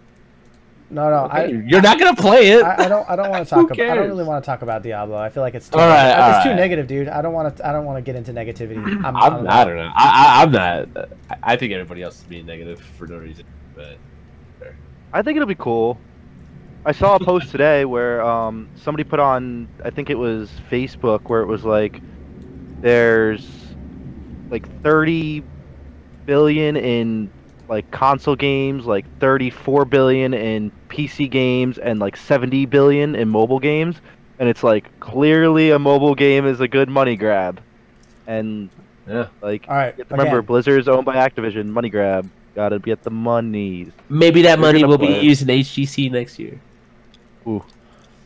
All right. Anyways, moving on. Like I said, would not prefer to talk about it, but it's cool. Let's keep talking about it. No. I before we move on to the final thing here, I just wanted to quickly talk about. That's all out of order. I actually forgot to freaking fix this, but I'll skip around then. Let's talk about quickly our favorite BlizzCon experiences. Goon, what was your favorite BlizzCon experience? I I think my favorite BlizzCon experience was probably just hanging out with like the Gankbush Squad people and meeting Hero Physio, seeing you guys, obviously, but just like being able to kind of like break away from the convention for a bit, just go hang out, grab some beers, some pizza, and just like chat with other humans about just normal human shit outside of just Blizzard stuff. I think that was like really, really cool. That was fun. And then also, I think I actually take it back. My favorite BlizzCon moment experience was hanging out and talking to McIntyre's brother. That guy was hilarious. I had a great time talking with that guy. Yeah, he was pretty. He was having a good time that night. Yeah. Yeah, my favorite part was obviously hanging out with all the guys, everyone. That's kind of a given, right? All of us had fun hanging out with each other, I guess. Personally, my favorite was also Hero Physio, and then hanging out with Scythe Esports Toast, the owner of Scythe Esports. He's my boy. Love you, dude. He's a good guy.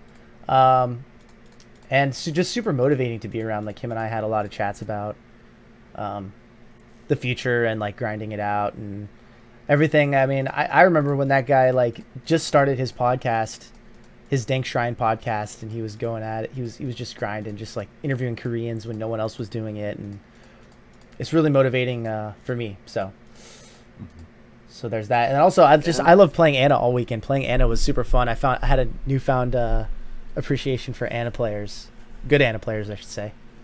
But what about you, Aurumis? It definitely, I mean, there's two things. One, first and foremost, is BlizzCon. As you know, or as you guys know, my dad goes with me every year. So being away at college, I usually don't get to talk to him as much. But BlizzCon's like our weekend where we just kind of get to catch up together and hang out for the weekend the whole time. And he's a really cool dude. So it was a lot of fun being able to like see him for a weekend and hang out. Beyond that, it was honestly just seeing all of the like friends and students that I have. Hanging out with you guys. I was watching HGC with Soken all day Saturday. Yeah. Sitting up in the front row, almost falling asleep because we were waiting so long between stuff. We had to go get popcorn between the sets because we're like, oh my god. I was dying too, but it's because of the drinks. Yeah. Yeah. You guys had a lot of drinks. I did a lot of that. You had Blemsy with you. Of course, you had all the drinks. Oh yeah. Blemsy just buying drinks left and right, man. That guy was partying. Love Blemsy, good guy. Also, really nice meeting Blemsy. Yeah, I made a bunch of connections there. Found some new students I'll be coaching soon. Got to hang out with like teammates too. Like hanging out with Shot and Treebeard was pretty cool. Tree ended up showing up for the Heroes Hype party, which was nice. Shout out to him for doing that. Also, congrats to Dunkstick for getting married or for getting engaged. He showed up to the Heroes Hype party, not BlizzCon, and he's engaged with his girlfriend now. So if you're watching or you see this, shout out to you. That was pretty cool news. But yeah, I mean, it's just catching up with all like friends and just hearing about their lives and being able to see them not on HOTS. So you're talking about just like regular things, like Goon was saying, and just kind of hanging out. It was like a very expensive play date, and I enjoyed it. Yeah, pretty much. For sure, for sure. Can't wait to see you guys next year. Blaze. Hopefully pizza. sooner. Yeah, I don't know when we would see how would we see each other sooner? Like we need to maybe like coordinate a Western Clash or something like that. Dude, we just go to Great Wolf Lodge for a weekend and get drunk. Like, let's go. shout out to the Blaze Pizza employee that came out and like downed that beer. That was so funny, dude. That was hilarious. We're like, we have this extra beer, man, and he just comes outside. He's like looking around, and then he's like pretending to pick up our trash. He chugs it, goes back inside, keeps making pizza. Oh my god, that guy was a boss, man. That guy was a boss. I love Cali. Different environment. That was fun. Yep. Sad to be back. I wish I could do that every day. It was amazing. Oof, I don't know, it was bad on my. It was harsh on my body, but what a good time. All right. With that, we are done with the news. We're gonna go into trolling the Nexus. We're gonna have a good time. All right. So the awesome thing that Blizzard showed us over the weekend was the outcome of all the events and the choices that the players got to make throughout the year. So the first thing was the Nexomania event. They showed Team Lunara versus Team Sonya. So it was oh shoot, what was her name? There we go. Pantera, Sonya, and yeah. La Parca. Yeah, La Parca. Lunara. So yeah, it ended up being a 53% Lunara and a 47% Sonya. So pretty close, but Lunara winning out on that one. The next one was the Warcraft event. Obviously, Alliance versus Horde. Not too surprising there. And the Horde won with 58%, baby. That was me. I chose the Horde. So 42% Alliance, 58% Horde. I just bought the Drekthar announcer today with my shards. Yeah, I bought him recently too because I was it's a good one. It's so nice, man. I feel like it's unfortunate, but I do feel like I think his name is Vandar. I think Vandar kind of it's like that one sounds too much like Falstad and Muradin. They all sound the same, bro. At this point, it's like come on, like do something like Drekthar's voice. It like kind of echoes. Yes. Yes. But like, why couldn't you make his different? You know. I don't know. So anyway, that's one of the main reasons I went with Drekthar, whatever his name is. Yeah. That's why. But I also just like the Horde, so that's me. Now and then the last one, the one that was most recent, the Fall of King's Crest event. There was 2 mounts you could choose. One Last Stand was kind of the lighter, brighter one. They're both tombstones, but there was like a brighter white tombstone, the One Last Stand, and then the Dragon Knight's Curse, which was the darker one that had kind of like a little devil pumpkin, mini pumpkin thing that was, I don't know how to describe it really, but they had some story implications, but I didn't really understand it, to be honest. Did you guys understand it? Not really. I just went with the nice, light, happy one because, like, I don't know, like when you die, make sure that you left on a positive note. Nice. Okay. That's how I see it. I went with the Dragon Knight's Curse mostly because I didn't know what I was choosing. I was just like, I thought they were banners. Oh yeah. What did you choose, Armis? I don't think I chose anything, honestly. You didn't get to it? No. Dang. Oh. Yeah. What a casual. No, I'm just kidding. Dude, I didn't even get to play any HOTS at BlizzCon. Like I missed a lot of things. No, this was the event before BlizzCon, the one that had like the watchtowers and all that stuff. Oh, yeah, I didn't even get to it, honestly, unfortunately.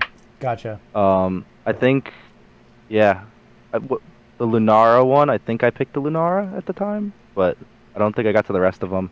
That was when I had my little hiatus. Gotcha. Unfortunately. Yeah, I chose the Dragon Knight's Curse, but and it ended up being that most people chose the Dragon Knight's Curse, but it's kind of like, well, you'd expect that. It was pretty overwhelming, no? Like, yeah, 64% of people chose it, and that's because it has the little cool like devil guy following you around. It's like, where's the little angel? I've seen it. I want it, and I'm too late for it now. No, I like the little ghost, the little angel ghost thing. I think it's funny. I couldn't see at the time on that mount. I couldn't see anything following it, so I was like, okay, well, I could get this cookie cutter one that I don't see a little dude following you around on, or I could get this one with a little devil. So that's the only reason why I chose it. I didn't. Everyone's just trying to be a bunch of edgy. Yeah, darkness, death. Yeah, probably.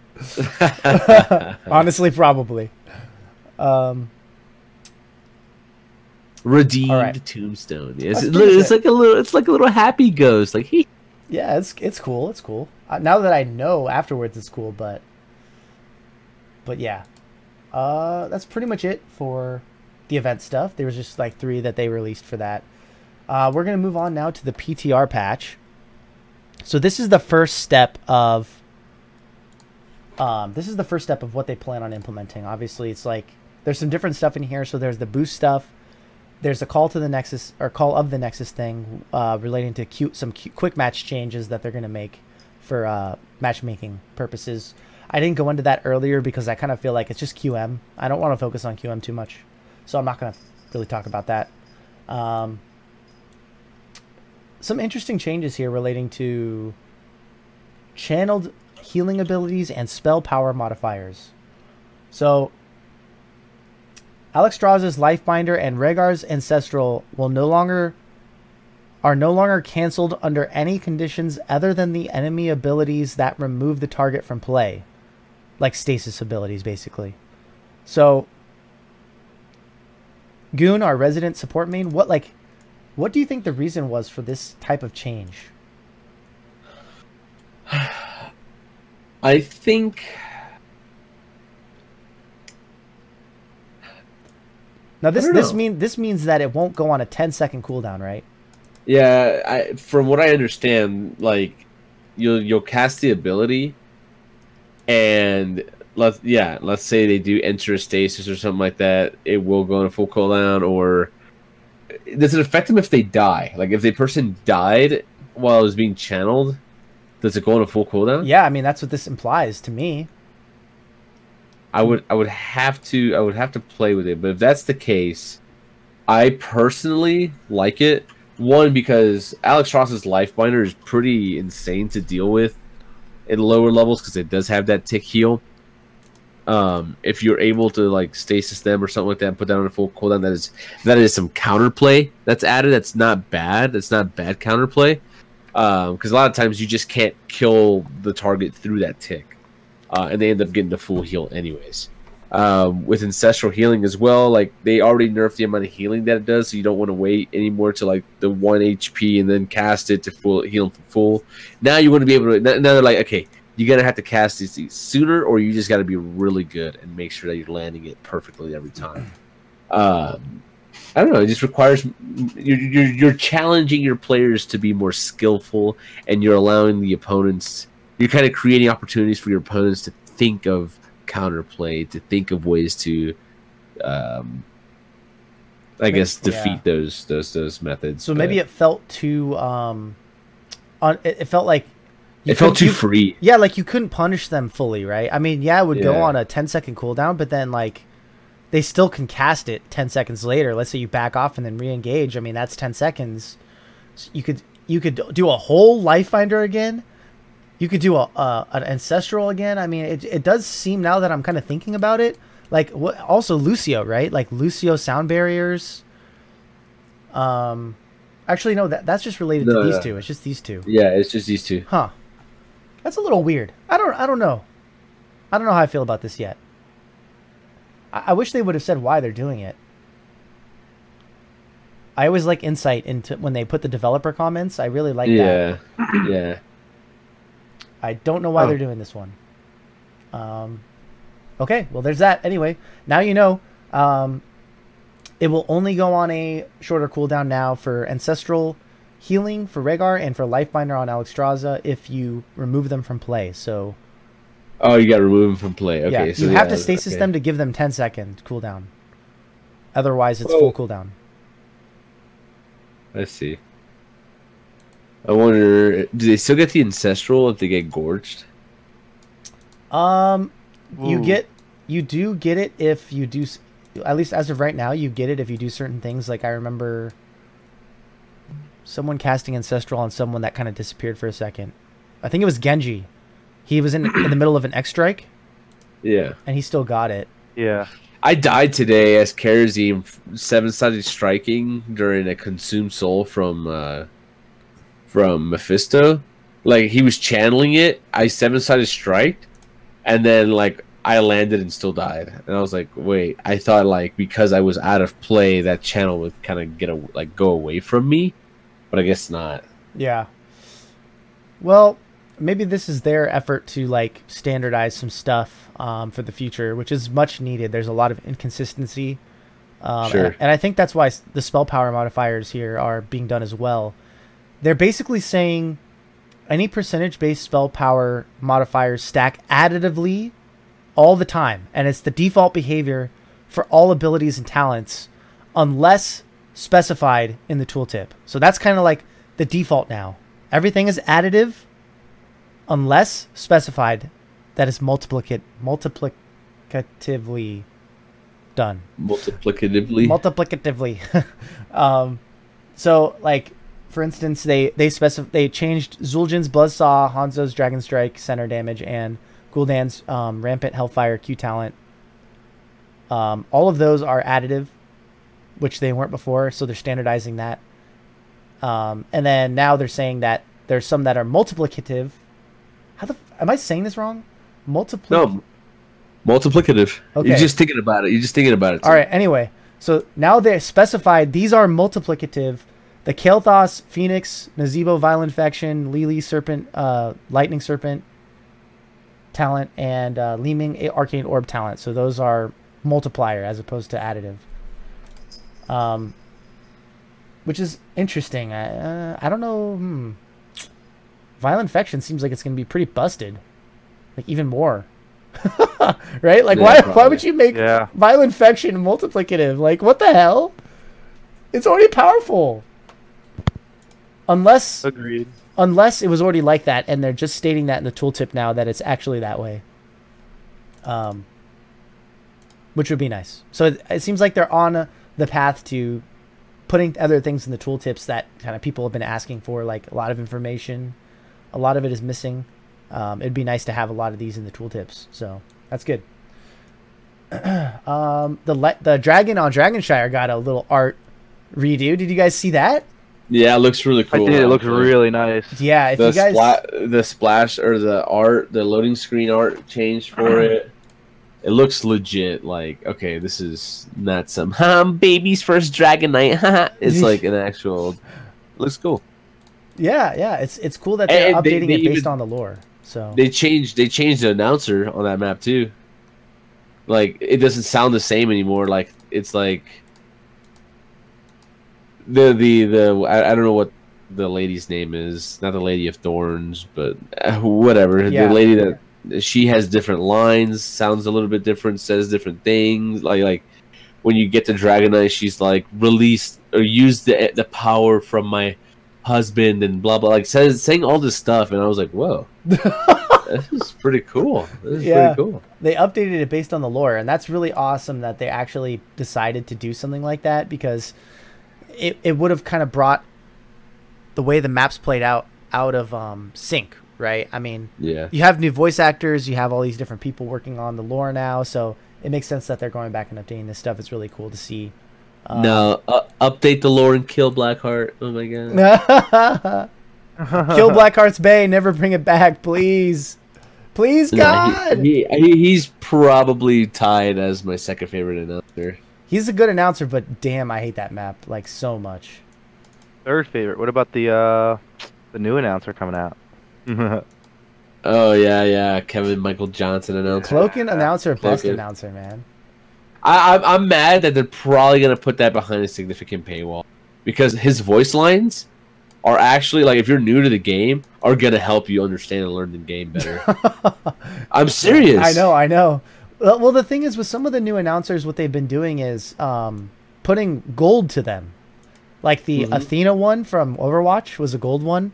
Blackheart's was a gold one. So I'm hoping it'll be either gold or like. Please don't make it like 1600 shards. Please don't do that. Like, I mean, let us either buy it or something. Like, please, Blizzard, come on. Who else? This is just Blackheart and yeah. They did that with one other one, I think, too, but I forget. No, I think that's it. Okay, well, now the time that everyone has been waiting for, let's talk a little bit about Orphea, the assassin hero, the ranged assassin hero. Busted.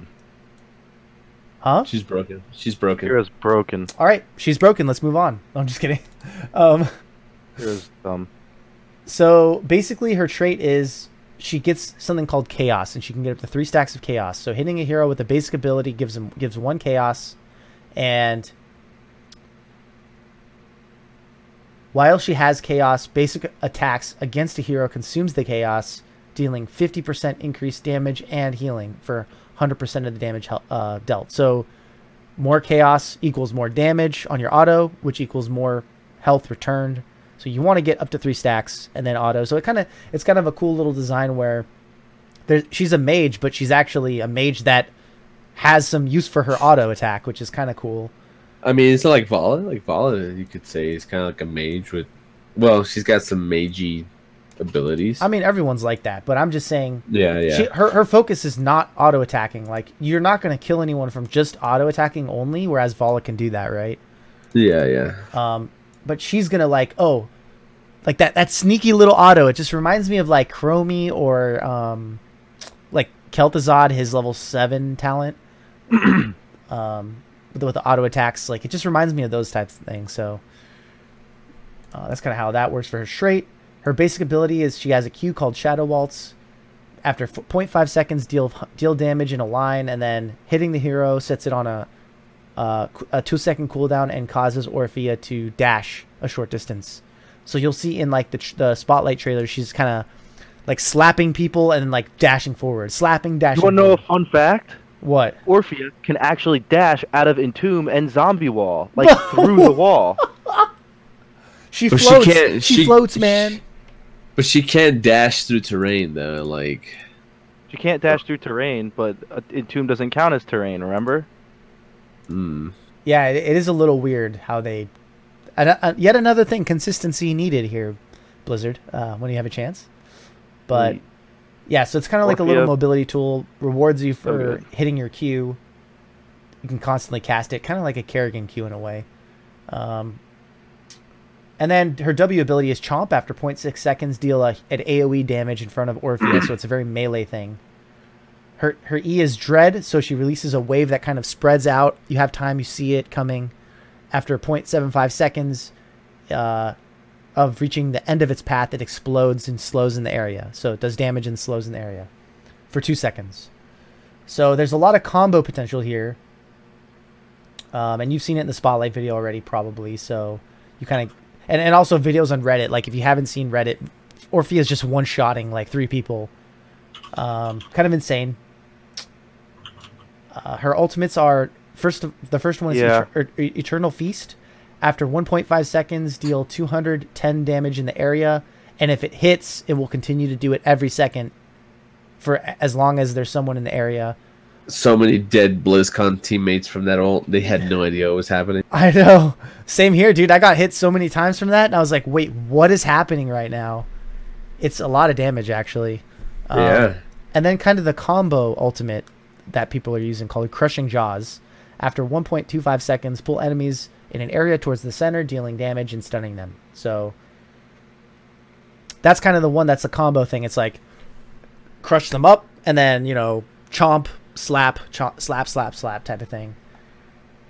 Did either of you guys play much Orphea at BlizzCon? I think Goon, you played a little bit. I think I played 2 games. I've been playing her since she's been out, like, now on PTR. Oh, okay. I didn't play her at BlizzCon, though.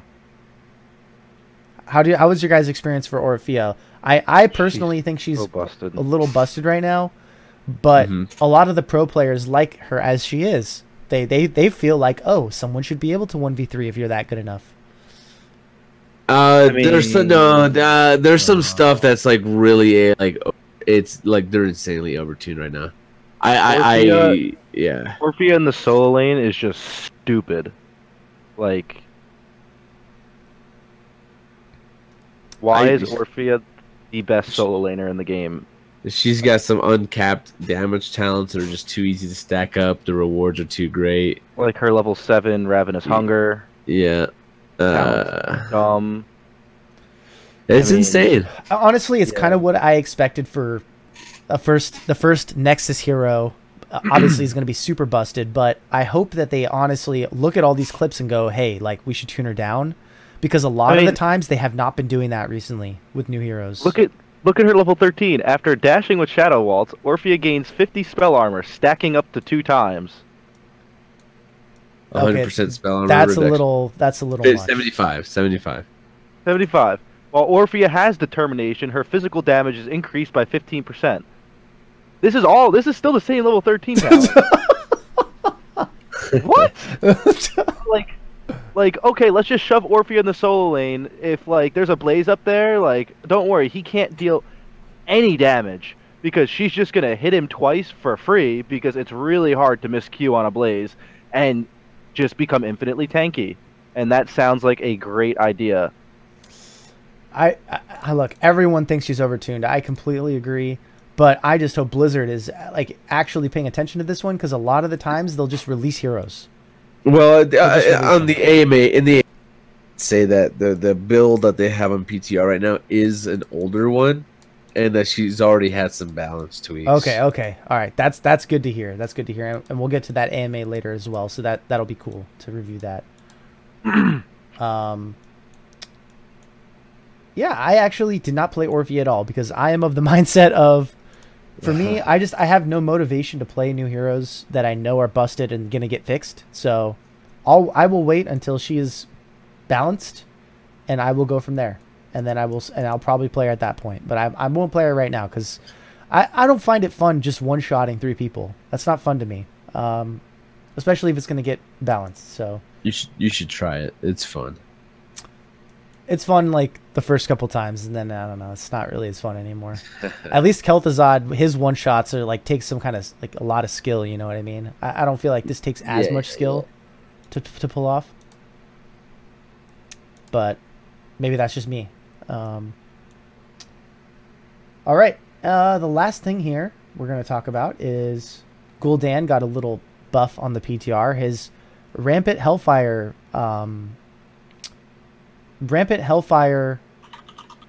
talent at level 16 for his Q build got buffed from 8% to 10%. So I think it's every successive hit stacks up to 5 times. And you see it in there's a little like counter on the bottom left when you take the talent. And it goes now from 40% max to 50% max. So I think it's actually really good. They're trying to promote build diversity here, obviously. Not a lot of people taking Q build, but I think it's viable at some point, so that's cool. Anything else you guys want to talk about before we move on? This is the PTR, and then something I wanted to bring up also, something that's not in the PTR. I checked, but it was on the show floor for BlizzCon. Was ETC's trait got increased from 20 to armor to 25 armor. Yeah. Little ninja buff. I think it's great. I think it's great because, I mean, we're removing armor stacking in the game at some point. So making ETC a little bit tankier, like, I think that's fine. I think you also should go and give Uther... whenever he heals somebody, that should get 75 armor baseline. What is this, 2017? No, but no, it's fine because he does feel a little squishy, and he still has I think he's still viable in certain scenarios. It's 5%, but it's nice. I think it'll be okay. Agreed. Yeah, I think it's good. He's definitely really killable. I want to see him continue as a main tank. I just don't want him to be frustrating like he was in the past. I like the changes they made initially, and now he's kind of, with the new tanks, have kind of fallen out a little bit. Yeah. I would like to see a rework of him, to be honest. I don't feel like his talents are particularly like good or diverse. But yeah, so there's that. That's pretty much it. That's the PTR. Next is what we've all been waiting for. Actually, real quick, I want to go to the HOTS art. I just want to get this out of the way because I actually love this art. It's pretty sick. Give me 1 second here. So this, guys, open the stream right now. Check it out. This art was released today, and I got it on a scene here for you guys. I did this like last minute. I wanted to show it. It's pretty sick. Oh yeah, I saw this on that article that I was telling you about. Oh really? Okay, I saw it on Reddit. Someone posted there. I thought it was pretty freaking cool. So the Leoric looks really cool. That's my favorite thing is the Leoric. He's just like cleaning up after these dirty teenagers. Just yeah, so good. By the way, I played some Leoric. He got some secret shadow buffs. Apparently, is what I found out. Ooh. Oh, what? I played Leoric at BlizzCon. Secret shadow buffs. Damn. Okay, tell us what happened. Okay. You guys ready? I'm ready, baby. Give it to me. that skin just makes him 10 times better because of all the sounds he makes when you're clearing waves. You're just like, let me go mop up top real fast, and then you're like, I'm coming back mid, and then like you just feel, and with the XP changes, you're just more focused on clearing waves as Leoric and stuff like that, rather than just like trying to like duel people. And then the sounds that you make is so satisfying. You just want to clear. You want to soak XP for your team. And then you get your hand, you get your drain hope on somebody, and it's like, oh, and then you want to go in Tomb because it looks so cool, and they get stuck in it, and you just play so well. Hell yeah, man! Like, and then you turn into a ghost, and you're like mopping the ground, and like, oh my god, he's coming to mop me up. It's so good, dude. It was like one of the most hype announced. Like, people were so hype about this, probably more hype than everything at this BlizzCon. Even Orphea. People were more hyped for Janitor Leoric than Orphea, and I agree. This has been wanted for a long time, so it's really awesome that Blizzard decided to do this and do it not only just in general, but at BlizzCon, where it fits in to the theme of the Orphea skins and all that stuff. So, damn. I'm pretty stoked as well. It fits what you feel like you're doing. You're like, I'm just mopping up after these fools, not. Yeah, and then like you're like, hang on, guys, don't fight. I'm clearing bottom. Oh, they're fighting. That's okay. I'll mop them up too. Yes, it feels so good. It feels so good. Yeah. Give me 1 second, but real quick. Let's see. Let's start it off here. So we got the HOTS AMA. And there's a little AMA highlight here. All this is in the notes, by the way. Anyone that has access to the Patreon can download these notes. And the first thing here is the PvE brawls were amazing. Have you considered having these as a permanent feature? And someone said, KO Milker said they really enjoyed it, and they liked the feedback. But he doesn't have any info on like PvE brawls, but they're definitely returning like those brawls back to us. So they're hopefully they're gonna, I don't know. It doesn't even sound like they're really gonna make new ones, but we'll see. Little disappointing. I mean, yes. At the same time, not really. Like, it's whatever to me. Just give me ARAMs all day, man. I'll just play ARAMs. That's cool. Yeah. Same. Like, whenever there's a week where I don't get the ARAM brawl, I'm pissed. Same, dude. Same. I'm like, you know what? I'm gonna go feed my buddies. Okay, let's see. Wait. Blackheart's Revenge. Ugh. No thanks. Yeah, exactly. All right. The next thing is here. This is like one that I really enjoyed reading. I want to hear you guys talk about it a little bit. So people were saying, how will the draft order work in 2019? So, we had all these changes with Team League where you could choose in any order, and now that Team League's popular, people are going, oh, I kind of want that in my Hero League games. Blizz Cooper responded by saying, with the updates to ranked play in 2019, we will be using the first come first serve pick option in all ranked modes. Oh yeah, all ranked modes, yeah. So I want you guys, I gotta go real quick. I just gotta go get something real quick. Talk about how you think this will affect your Hero League games.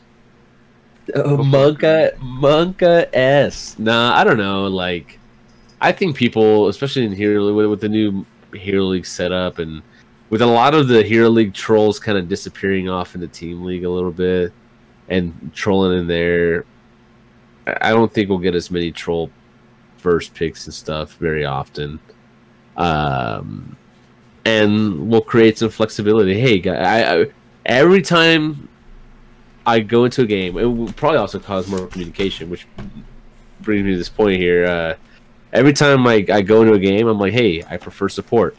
And 9 times out of 10, there's somebody on my team that doesn't. Nobody on my team plays support. They're not, or unwilling to play support. So then my team can be like, okay, well, he doesn't have to pick right away. We can pick these other heroes first right away. What do we all play?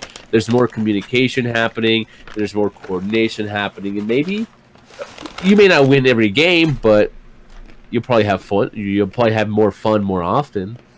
because you're communicating with everybody and kind of like trying to set those compositions up together. So I think it'll be okay. I think it'll be okay. And now, I mean, you're also gonna see players' names on the other side, so you can be like, okay, they have a hammer one trick on the other side, so they're probably not gonna pick that first, but we can ban it at some point in our drafting phase. So yeah, I agree. I like it. I'm happy that they did it or are doing it. This is another one of those changes. Yeah, I think it's going to be overall a better impact for the game. Just to help out Hero League, it's one of those things that's like, okay, people want it. Like, we know it's pretty helpful, and we'll see. At least for higher levels. I don't know how much it'll impact, like, lower levels of play. I'm kind of worried for lower level players, to be honest. Yeah.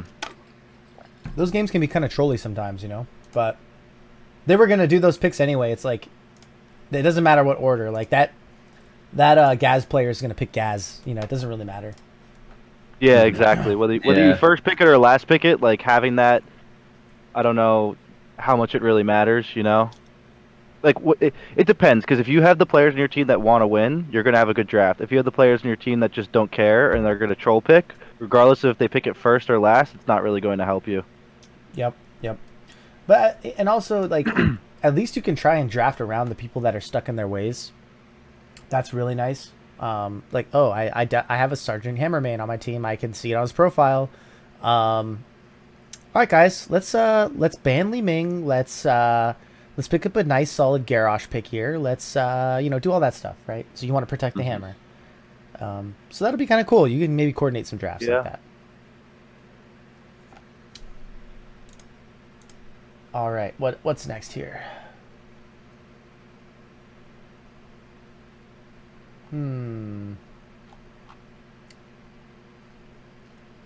So basically what they said in relation to hero swaps now is because of that first come first serve aspect, they're not going to do hero swaps now, which makes sense.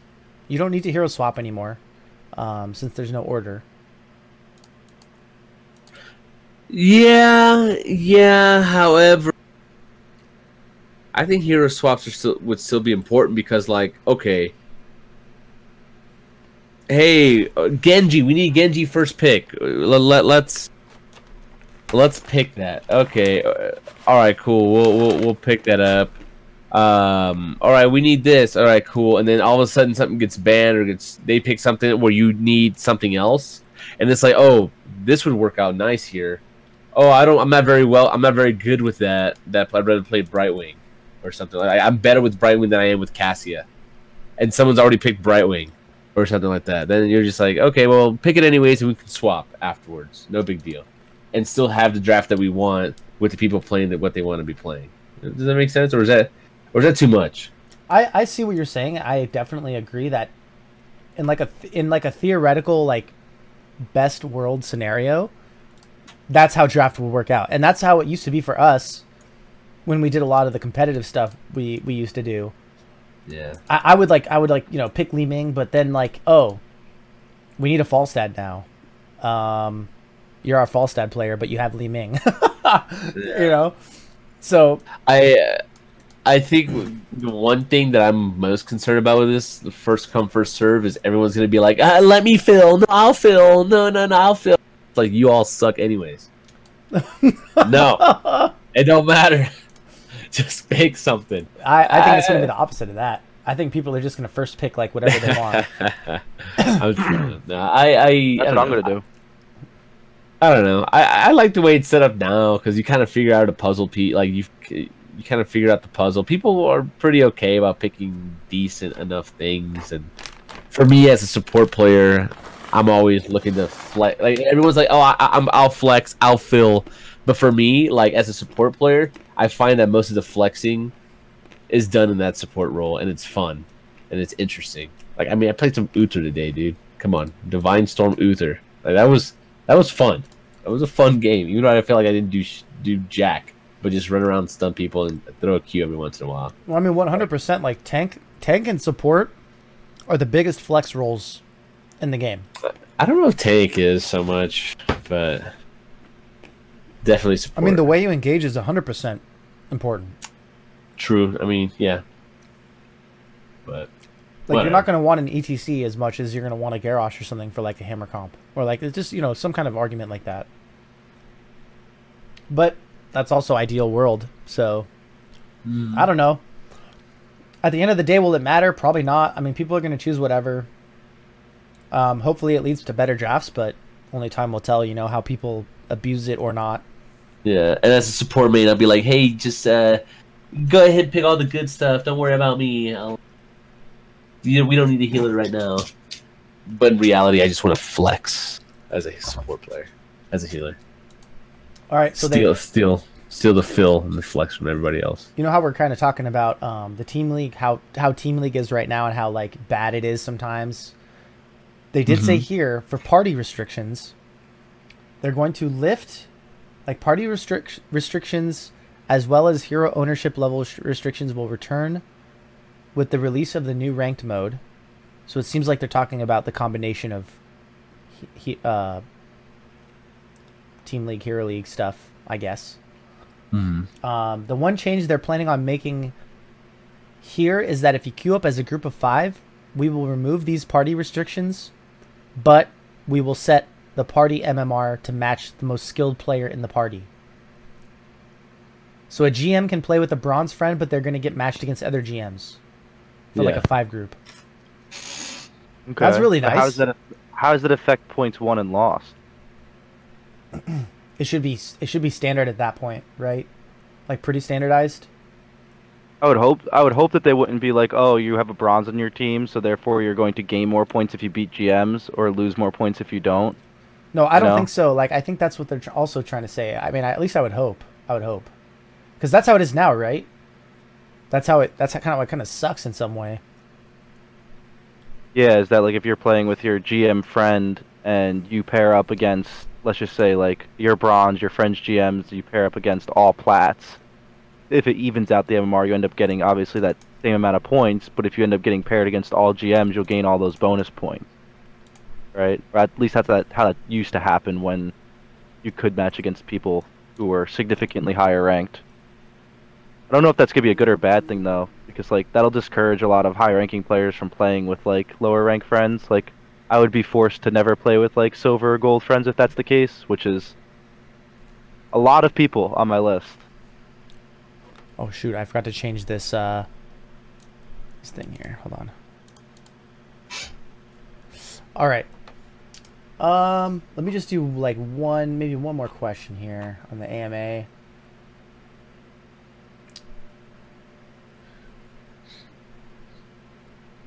All right, so one thing they kind of mentioned, which is something I talked about, is in relating to the spell power, they're basically updating a lot of the tooltips for consistency for not only the format, but like the numbers and whatnot, and how they display the numbers.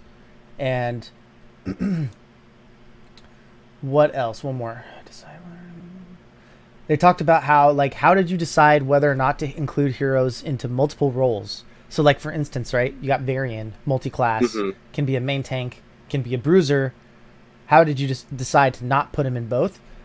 The question is, well, I mean, the answer at that point is just like they just wanted to put it in a single category to best represent their role, so you don't have any question as to like what their main role is, right?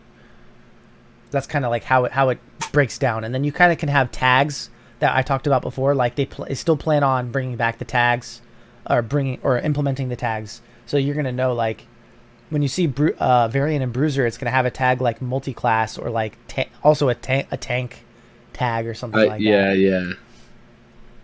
Maybe they just get rid of taunt. They get rid of taunt altogether, and they give him like he has C Smash, he has Twin Blades, and then he has like his own like he becomes a healer, healing everybody. Yeah. Yeah, and then relating to healer, one last thing, they did talk about Abathur getting nerfs. Abathur's 1 and 4, so the healing, the shield on 1 and 4 for Abathur is going to get nerfed in the future in a small patch. So that's kind of nice. Yeah. I feel like there's any like simple ones here I can like tackle real quick. Nah, looking up on there's a bunch of stuff on there. A lot of it's too in depth for like. Yeah. Like they could potentially change their ideas, which is why I don't want to like get too much into it. But that's pretty much it. So the last thing we're gonna cover today in this long episode is Hero League reports. So Aurumis, start us off with your Hero League report. What has been Hero happening? League report. I am, apart from DCing today, completed the climb back to Masters. We in there. Nice. So next step, Master depending what? on how long the rest of this Hero League or Team League? Team League, and I'm like 2 games away from Hero League. Ah, okay. I DC'd today, so that was nice. Sadness. Still have one more Levers game to play. I was complaining about having to play the Brawls before. Yeah. But yeah, so completing that grind hopefully tonight, and then after that it's just gonna be straight work toward GM, and then just on to keep on coaching. So I am excited. As far as heroes played, Maev is still just busted. I'm 10-1 with her currently in Hero League, which is pretty wild. And I think the one game we lost, we literally had like 2 bots. So I really think Maev's super good. I've been playing a lot of Malfurion. I've noticed that he's been doing like really well in Hero League. I've actually just been top damaging Malfurion like almost every game that I've been playing him, just going W build and honestly healing more that way by playing Malf like super aggressive and sometimes asking for a double support with like an Ana to like nano boost somebody. One time, I don't know if it was Mimi or not, but I got nano boosted as the Malf and hit my Twilight Dream and just felt powerful. No, nano boost Malfurion's so good actually. Nano boost Malfurion for Twilight kills Dream. too. You can spam W's. Yeah, it's actually not that bad. That's kind of insane. Dude, I kept my whole team alive. Like I was dealing insane damage with W's. Like my Twilight Dream hit like a rock. It was really hard to die when I was just like clicking Q really fast and clicking W even faster. However, I did run out of mana within like, the instant of nano boost being over. Like all of my mana from 100 to 0 was gone in the span of a fight. How did you decide to draft that? Like, how does that come about? Somebody's like, I don't know. I just kind of saw they had a Cassia that game that I played it, and I was just like, we need to find a way to stop this Cassia. And I was like, I really don't think another tank would be a good idea right now because we wouldn't have enough damage. So I'm like, all right, what can I shut down Cassia with but still deal damage? I was like, I need a root. I was like, I kind of want to keep my team alive. We kind of need damage, and I was like, I want to play Malfurion because I have all of that utility. I prevent Cassia from coming in close. I grant myself a root. And then we already had the Ana on our team, so I was like, this is it. This is what I'm doing. Who was the hyper carry that game? Like, who got all that healing? Me. Apparently Malfurion. What? Was there no, like, Li Ming or, like, anything? Like we had a Jaina as, like, our hyper carry, but I was out damaging the Jaina so much, they're like, Malf's the hyper carry. Like, the Jaina was, like, sitting back and casting spells, and Ana was like, go up, I'm healing you. You got this. And I'm like, all right, good. Backpack me. Nice. So yeah, I've honestly experimented with weird things in draft. Like I feel like, especially right now with a lot of things going on, that there's so much room to just like double support or double tank, or like I've even seen like Uther main tank and a bruiser like in the 4-man, and then you just keep like an assassin solo lane. Like there's so many weird things you can do right now that are just really good. Like when you're in your games, don't look at the heroes saying we need a range assassin, we need a solo lane, we need this, that. Look at it as like, we need this utility or this something. Which hero has a kit that provides that?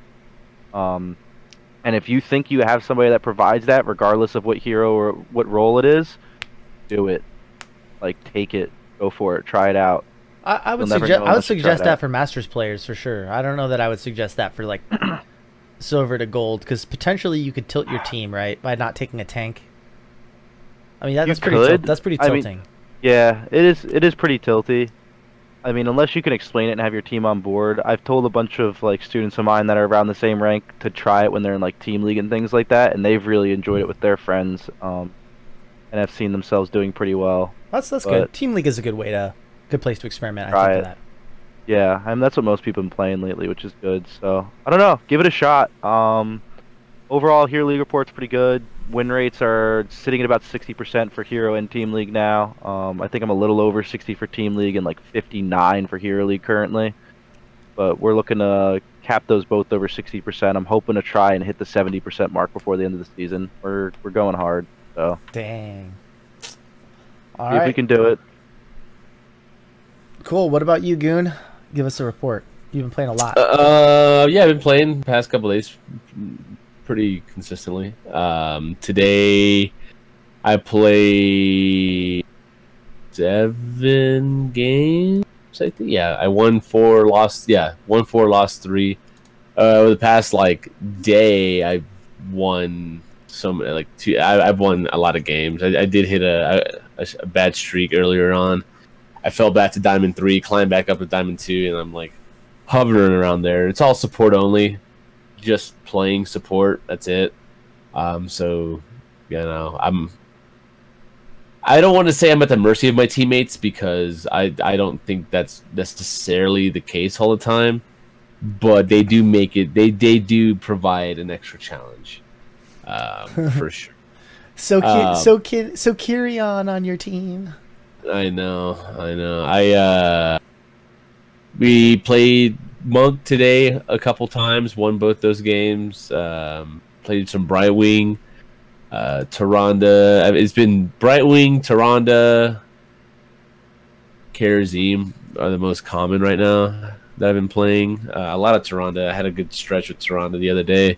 She's a good hero. Played Morales. That didn't go so well, but I think that was just insane. That was actually probably insane teammates. I kind of missed that game. I had to step away from the desk. I didn't get to see that one. Yeah, that one was really bad. It was really bad. We were like down like 5 levels the whole game, and they were just chasing and trying to get kills. My Arthas at one point chased a Kel'Thas under his fort. So we were it was on Alterac. We were channeling the little like camp or whatever for the objective, and the Kel'Thas steps up, and Arthas goes around, follows him to the mid fort, and is just running him down, and just dies to the fort. Just dies to the fort. What? Just dies. He's just walking around, just going through forts? Like, what the hell? Yes. What? And I was like, wow. And then our Thrall was like flaming. He would flame me because he was just like, how are you guys dying 3v4 when it's like a Diablo on their team was wallbanging Morales up against the wall and like just one-shotting me because my Arthas was chasing Kel'Thas through the fort. Anyways. But yeah, Uther, I played Uther today. That was a lot of fun. I want to get some more Uther. I played with this amazing Uther the other day. And I'm like, this guy thinks he's good. I'm the original Uther.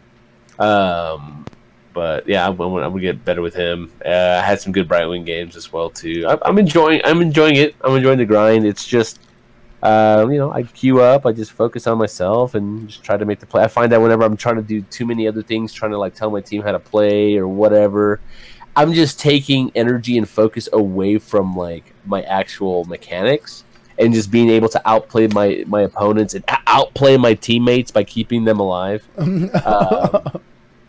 I lose focus on that, and I just don't play well, and I don't have fun. I enjoy playing well, and I have fun when I'm playing well, regardless of the outcome.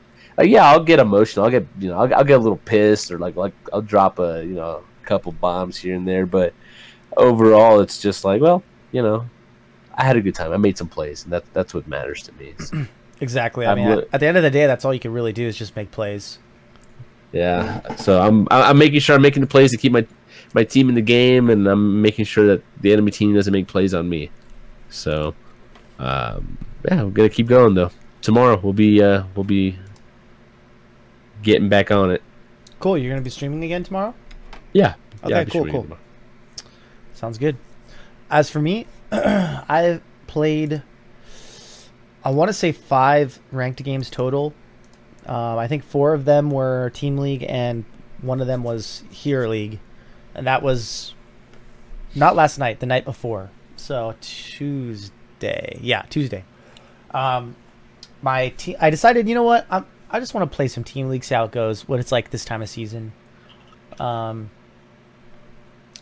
good. My first game was like kind of scary because I get in and someone goes, "Hey, X," you know, because I guess they played together in the last game, and the guy replies, "Hey, moron," because like he was like really pissed at the guy. Turns out the guy was a gold player. I'm a diamond player in Team League, and the rest of my people on my team were masters. So he was like, he apparently ruined their last game or something, and I was just like, oh. If they're flaming, you, that's really not good for my chances of winning this game. But then I came back. I picked my Phoenix. I just went in there. I just bodied, and that was it. Felt good. That was Volskaya, and then we also had a Thrall who went Crash Lightning and did work in the 4-man while I solo laned as Phoenix. So that was really nice. Nice. The next game was Dragonshire, and it was unfortunate because we went up against a 5, like an actual team. Like they actually changed their names to be like, it's like FNX or something like that, FXN or. Oh gosh, yeah. It's like FXN, you know, whatever. And there was like they were all master except for one was a gold because he probably hadn't placed in Team League in forever. And then we got like this really bad 4th player. I ended up joining the party of one of that last game, and then our 5th player was like really bad. He died like 10 times that game. So that game was unwinnable. It's unfortunate. That's one of those pugs that just disbands after the game. Nobody says anything. They're just like, yeah, we're out of here. Yeah. And then we found a 5th, and then we went back again, played on Elteric Pass. I played as Dahaka, and it was just like super intense because our teams ended up scaling a lot harder to the late game. So our early game, like, it was just a noob Genji just diving on our whole team, just destroying us. And we ran away most of the team fights. Like, we had to back up and disengage and then re-engage. But we'd always die. And then late game, we're just like, okay, like, do this, do that. And we're just like, save your, you know, they're like, save your isolation for this time. I'm like, okay. And then yeah, it ended up working out. We got one team fight on them at the end, and we just snowballed it from there. We snowballed it so hard. We got the objective. We got a keep. It was just like, oh, feels good, man. Feels good to beat that, to win that game when you're losing all game and you just come back like that. It feels so good. And then Robin in chat says, "Does anyone else think Aurumis looks like Drake?" Oh my god. It's true. It's true.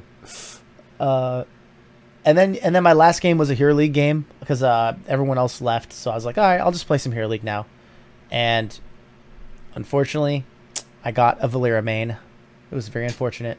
Oh, those are the best. They were supposed to be an off lane, you know, and they were highlighting like Nova, and I was like, hey, could you off lane? Like, we got, you know, they didn't have to like tank or they didn't have to support.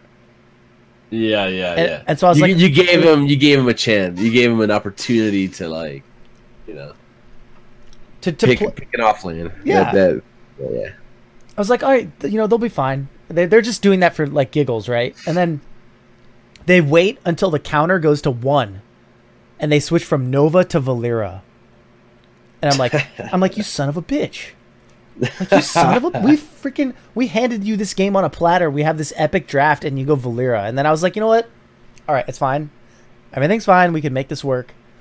And then I go to the solo lane because now I'm Phoenix. You know what I mean? I just go to the solo lane. And I'm like, okay, fine. Blah, blah, blah. Valera dies. Okay. Valera comes back. Valera's like waiting between lanes where no one is rotating. Doing nothing. Okay. Go to an objective. Valera is not going in. Is like doing nothing. It was just one of those games where like Valera got 0 value, and we needed that other person to like do something Like that other person would have made the difference, you know. In this game. And she just didn't do anything. I don't know. She just didn't do anything. Like no use, no silences, no like. I looked at this person's history afterwards, and it was just quick match, quick match, quick match, quick match. Valera, Valera, Valera, Valera. I was like, damn. Ooh, yeah. Every once in a while, you get those. You're like, let's take a look. They're coming off of like 8 losses in a row in quick match and brawl, and they're like, screw it. Maybe I'll win in the Hero League. And you're like. Well, you know what's funny is like this person. I would have thought the same thing, but this person actually had like a huge win streak on Valera in quick match. Ooh. So I was like, they should have done well. I was like, if you can press your buttons in a quick match, at least you can press your buttons in a Hero League game, and they didn't even do that. It was just kind of sad. Mm. But oh well, it was whatever. So I went 0-1 in freaking Hero League, and I think I went either 2-1 or 3-1 in Team League, so it wasn't bad. That's pretty much it for me. So, all right, guys, that is pretty much it for today's Trolls podcast. We had a long episode today, 2.5 hours at least. And before we go, as I said, we're going to give out one code for you. Let's give out one code. We'll do the other code next week. We'll do the other code next week because we're running a little late here. So, Goon, you have a question. We're gonna pose a question to chat. The first person to answer correctly will get the code. Okay? We're not doing like a drawing or anything like that. We're just going to give away this code to the first person that answers. So write it in chat, and then I'll say it at the same time. You want me to write it in chat? Like, okay. I'll like write it in chat, and then I think I know what it is, so I'll just say it before you press enter. All right. All right, so who was released first? That's it, right? Yeah. That one? Okay. Who was released first? Lily or Malfurion?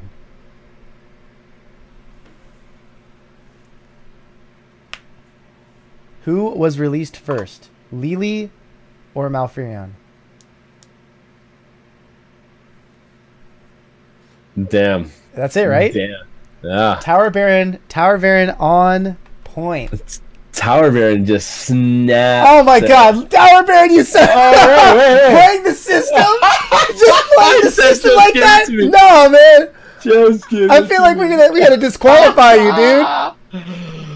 Oh, wait, we'll give it to him. We'll give it to him. Wait, hold on, Tower Baron. Do you have Chef? Is it Chef Stitches? What was it? Yeah, Chef Stitches. It's a Chef Stitches skin. You have it? Wait, if you have it, then why? Anyway, all right, we'll give you. We didn't specify. All right, we'll give you. He can get it. We'll give you the Diablo. We'll give you the Diablo code because you probably don't have that one, so we'll give you that one.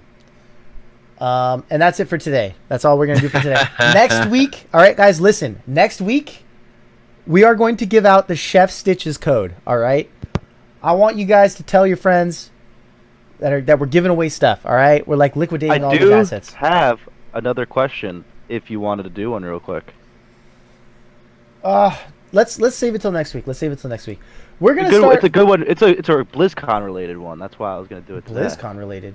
Oh. Message me real quick. What is this in team chat or in group chat? I am sending Tower. I sent you the code Tower Baron. Check it out. Yeah, I'll send it to you.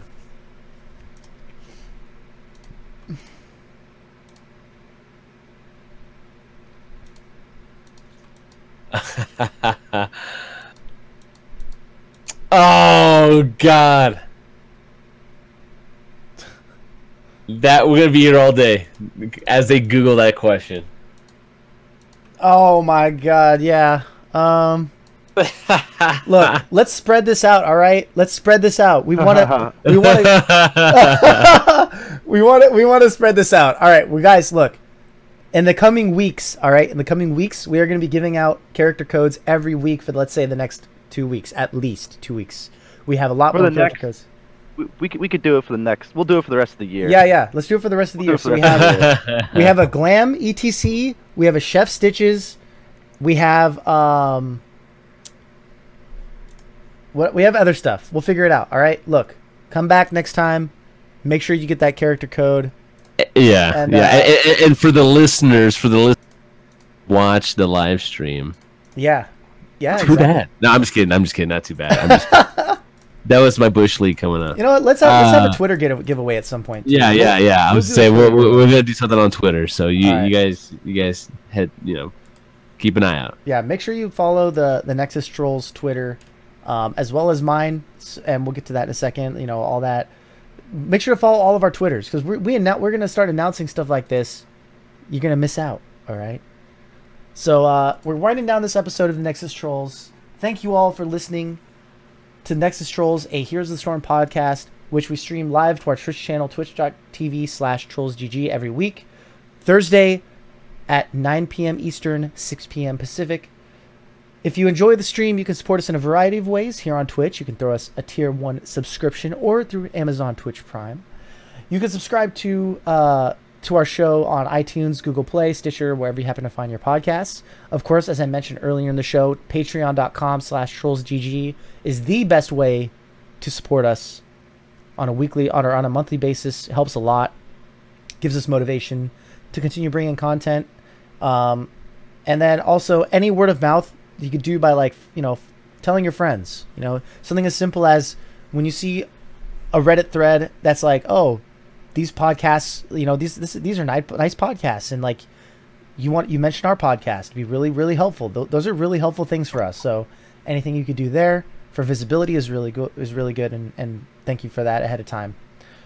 Visit our website at trolls.gg, the Nexus Trolls, to watch this and past shows. You can find our streams on YouTube as well, youtube.com/c/trollsgg. Follow us on Twitter, like I was saying, at TheNexusTrolls for announcements and other giveaways and whatnot. If you want to hang with us in game, do /join /trollsgg in game, or join our Discord channel trolls.gg/discord. If you have any business inquiries or anything like that you want to get in contact with us, you can send an email to TheNexusTrolls@trolls.gg. Speaking of Patreon, real quick, we want to give a shout out to our chieftains, Preston and Eric F., and our war chiefs, Super Dave and Steel Condor. Thank you guys very much. Much appreciated. Love you guys. Aurumis, where can the people find you? You can find me on Twitter at GG_Aurumis. You can find me on Twitch at twitch.tv/Aurumis8. I will be going live tomorrow with playing some HOTS pretty much all day, starting at noon Eastern, 9 a.m. Pacific. Feel free to come watch me feed. I would thoroughly enjoy that. You could find me on Gamer Sensei if you're looking for coaching. Soken will post a link in chat this time, because we always do it at the same time and we mess it up. Just let me do it. I do individual coaching, team coaching, everything you need. I'll help you out with Hero League, help you out with Team League. Let me know. I'm there. I'll help you out with competitive teams too, with comms. Just reach out if you have any questions about how coaching works, or you just want some simple questions answered. Message me on Discord. I'm here to help however we need. Yeah, that's all for me. Awesome. Goon, where can the people find you, my friend? Yeah, you guys can go to find me on Twitter at GOONHOTS. There you'll see random thoughts I'll post up on Twitter from time to time. Just my contemplative thoughts throughout the day, as well as other stuff as well. You'll know when I go live. I need to remember to tweet out when I'm going live on Twitter. I always forget that. If you're in my Discord, you'll know when I go live. It pings you. But I'll be sure to tweet it out. You can follow me. Speaking of streaming, you can find me on Twitch at twitch.tv/GoonHots. I'll be playing some more Hero League tomorrow during the day as well, so you can probably catch me and Aurumis stream at the same time. We'll probably end up in each other's games at some point. I'm at that range now. I had like Zabufu and stuff on my team. The Talis' coach. But yeah, we'll be doing that. We'll probably be doing 2 streams tomorrow, one during the day for Hero League, and then later on that evening I might play something else or whatever, kind of chill out and just kind of hang out and do my thing. And yeah, I think. Am I missing anything else? I don't think I'm missing anything else. YouTube.com/GOONHOTS. Oh yeah, I haven't posted anything up there in a while. I was helping in HGC. I was coaching an HGC team. Tomorrow for a bit. I'm no longer doing that. I officially resigned today with the peak season coming up for work. I'm not going to have a whole lot of time doing that, as well as other things that I have going on. But that doesn't mean I'm not looking for other opportunities after this peak season ends and before HGC starts up. So just I'm keeping an eye out. I'm definitely staying involved, and just stay tuned to see what happens next. You guys know me. I'm always, well, I know me. I'm always, I don't want to say scheming. That sounds. Oh, it is scheming for sure. For sure. But I'm always looking around for something, and I always get my nose into something. But yeah. Cool. Awesome. Anyone that is interested in hitting up Goon about coaching for just individual play as well, we are all in the Discord, the Trolls GG Discord. We're there if you want to get a hold of us. And also, I'm sure Goon could do some private lessons for you as well as Aurumis. So either one, whatever you want. As for me, you can find me on Twitter at Soken, SOKEN GLHF. At me with your finest memes. Thank you very much. I appreciate it. I'd like to tweet there about different HOTS related things. I also am into mixed martial arts, MMA. So a lot of really cool stuff just happened, is happening, I should say, in MMA and whatnot. So I post about that sometimes. And I do stream every once in a while. I haven't streamed for a long while because I had BlizzCon and all that other stuff. I've had a lot of stuff going on in my personal life. So, but I do plan on streaming again. I'm hoping to stream this weekend, hopefully Saturday. We'll see what goes on. But that's my goal as of right now is Saturday. If not Saturday, it'll probably be Tuesday. So you can find me on twitch.tv/SokenGaming. So find me there. Any follows, anything appreciated. And thank you to all my subs, including Aurumis and Goon. I gotcha. Soken God. All right, that is it for us, everyone, and we will see you guys next time. Peace. Have a good one, everybody.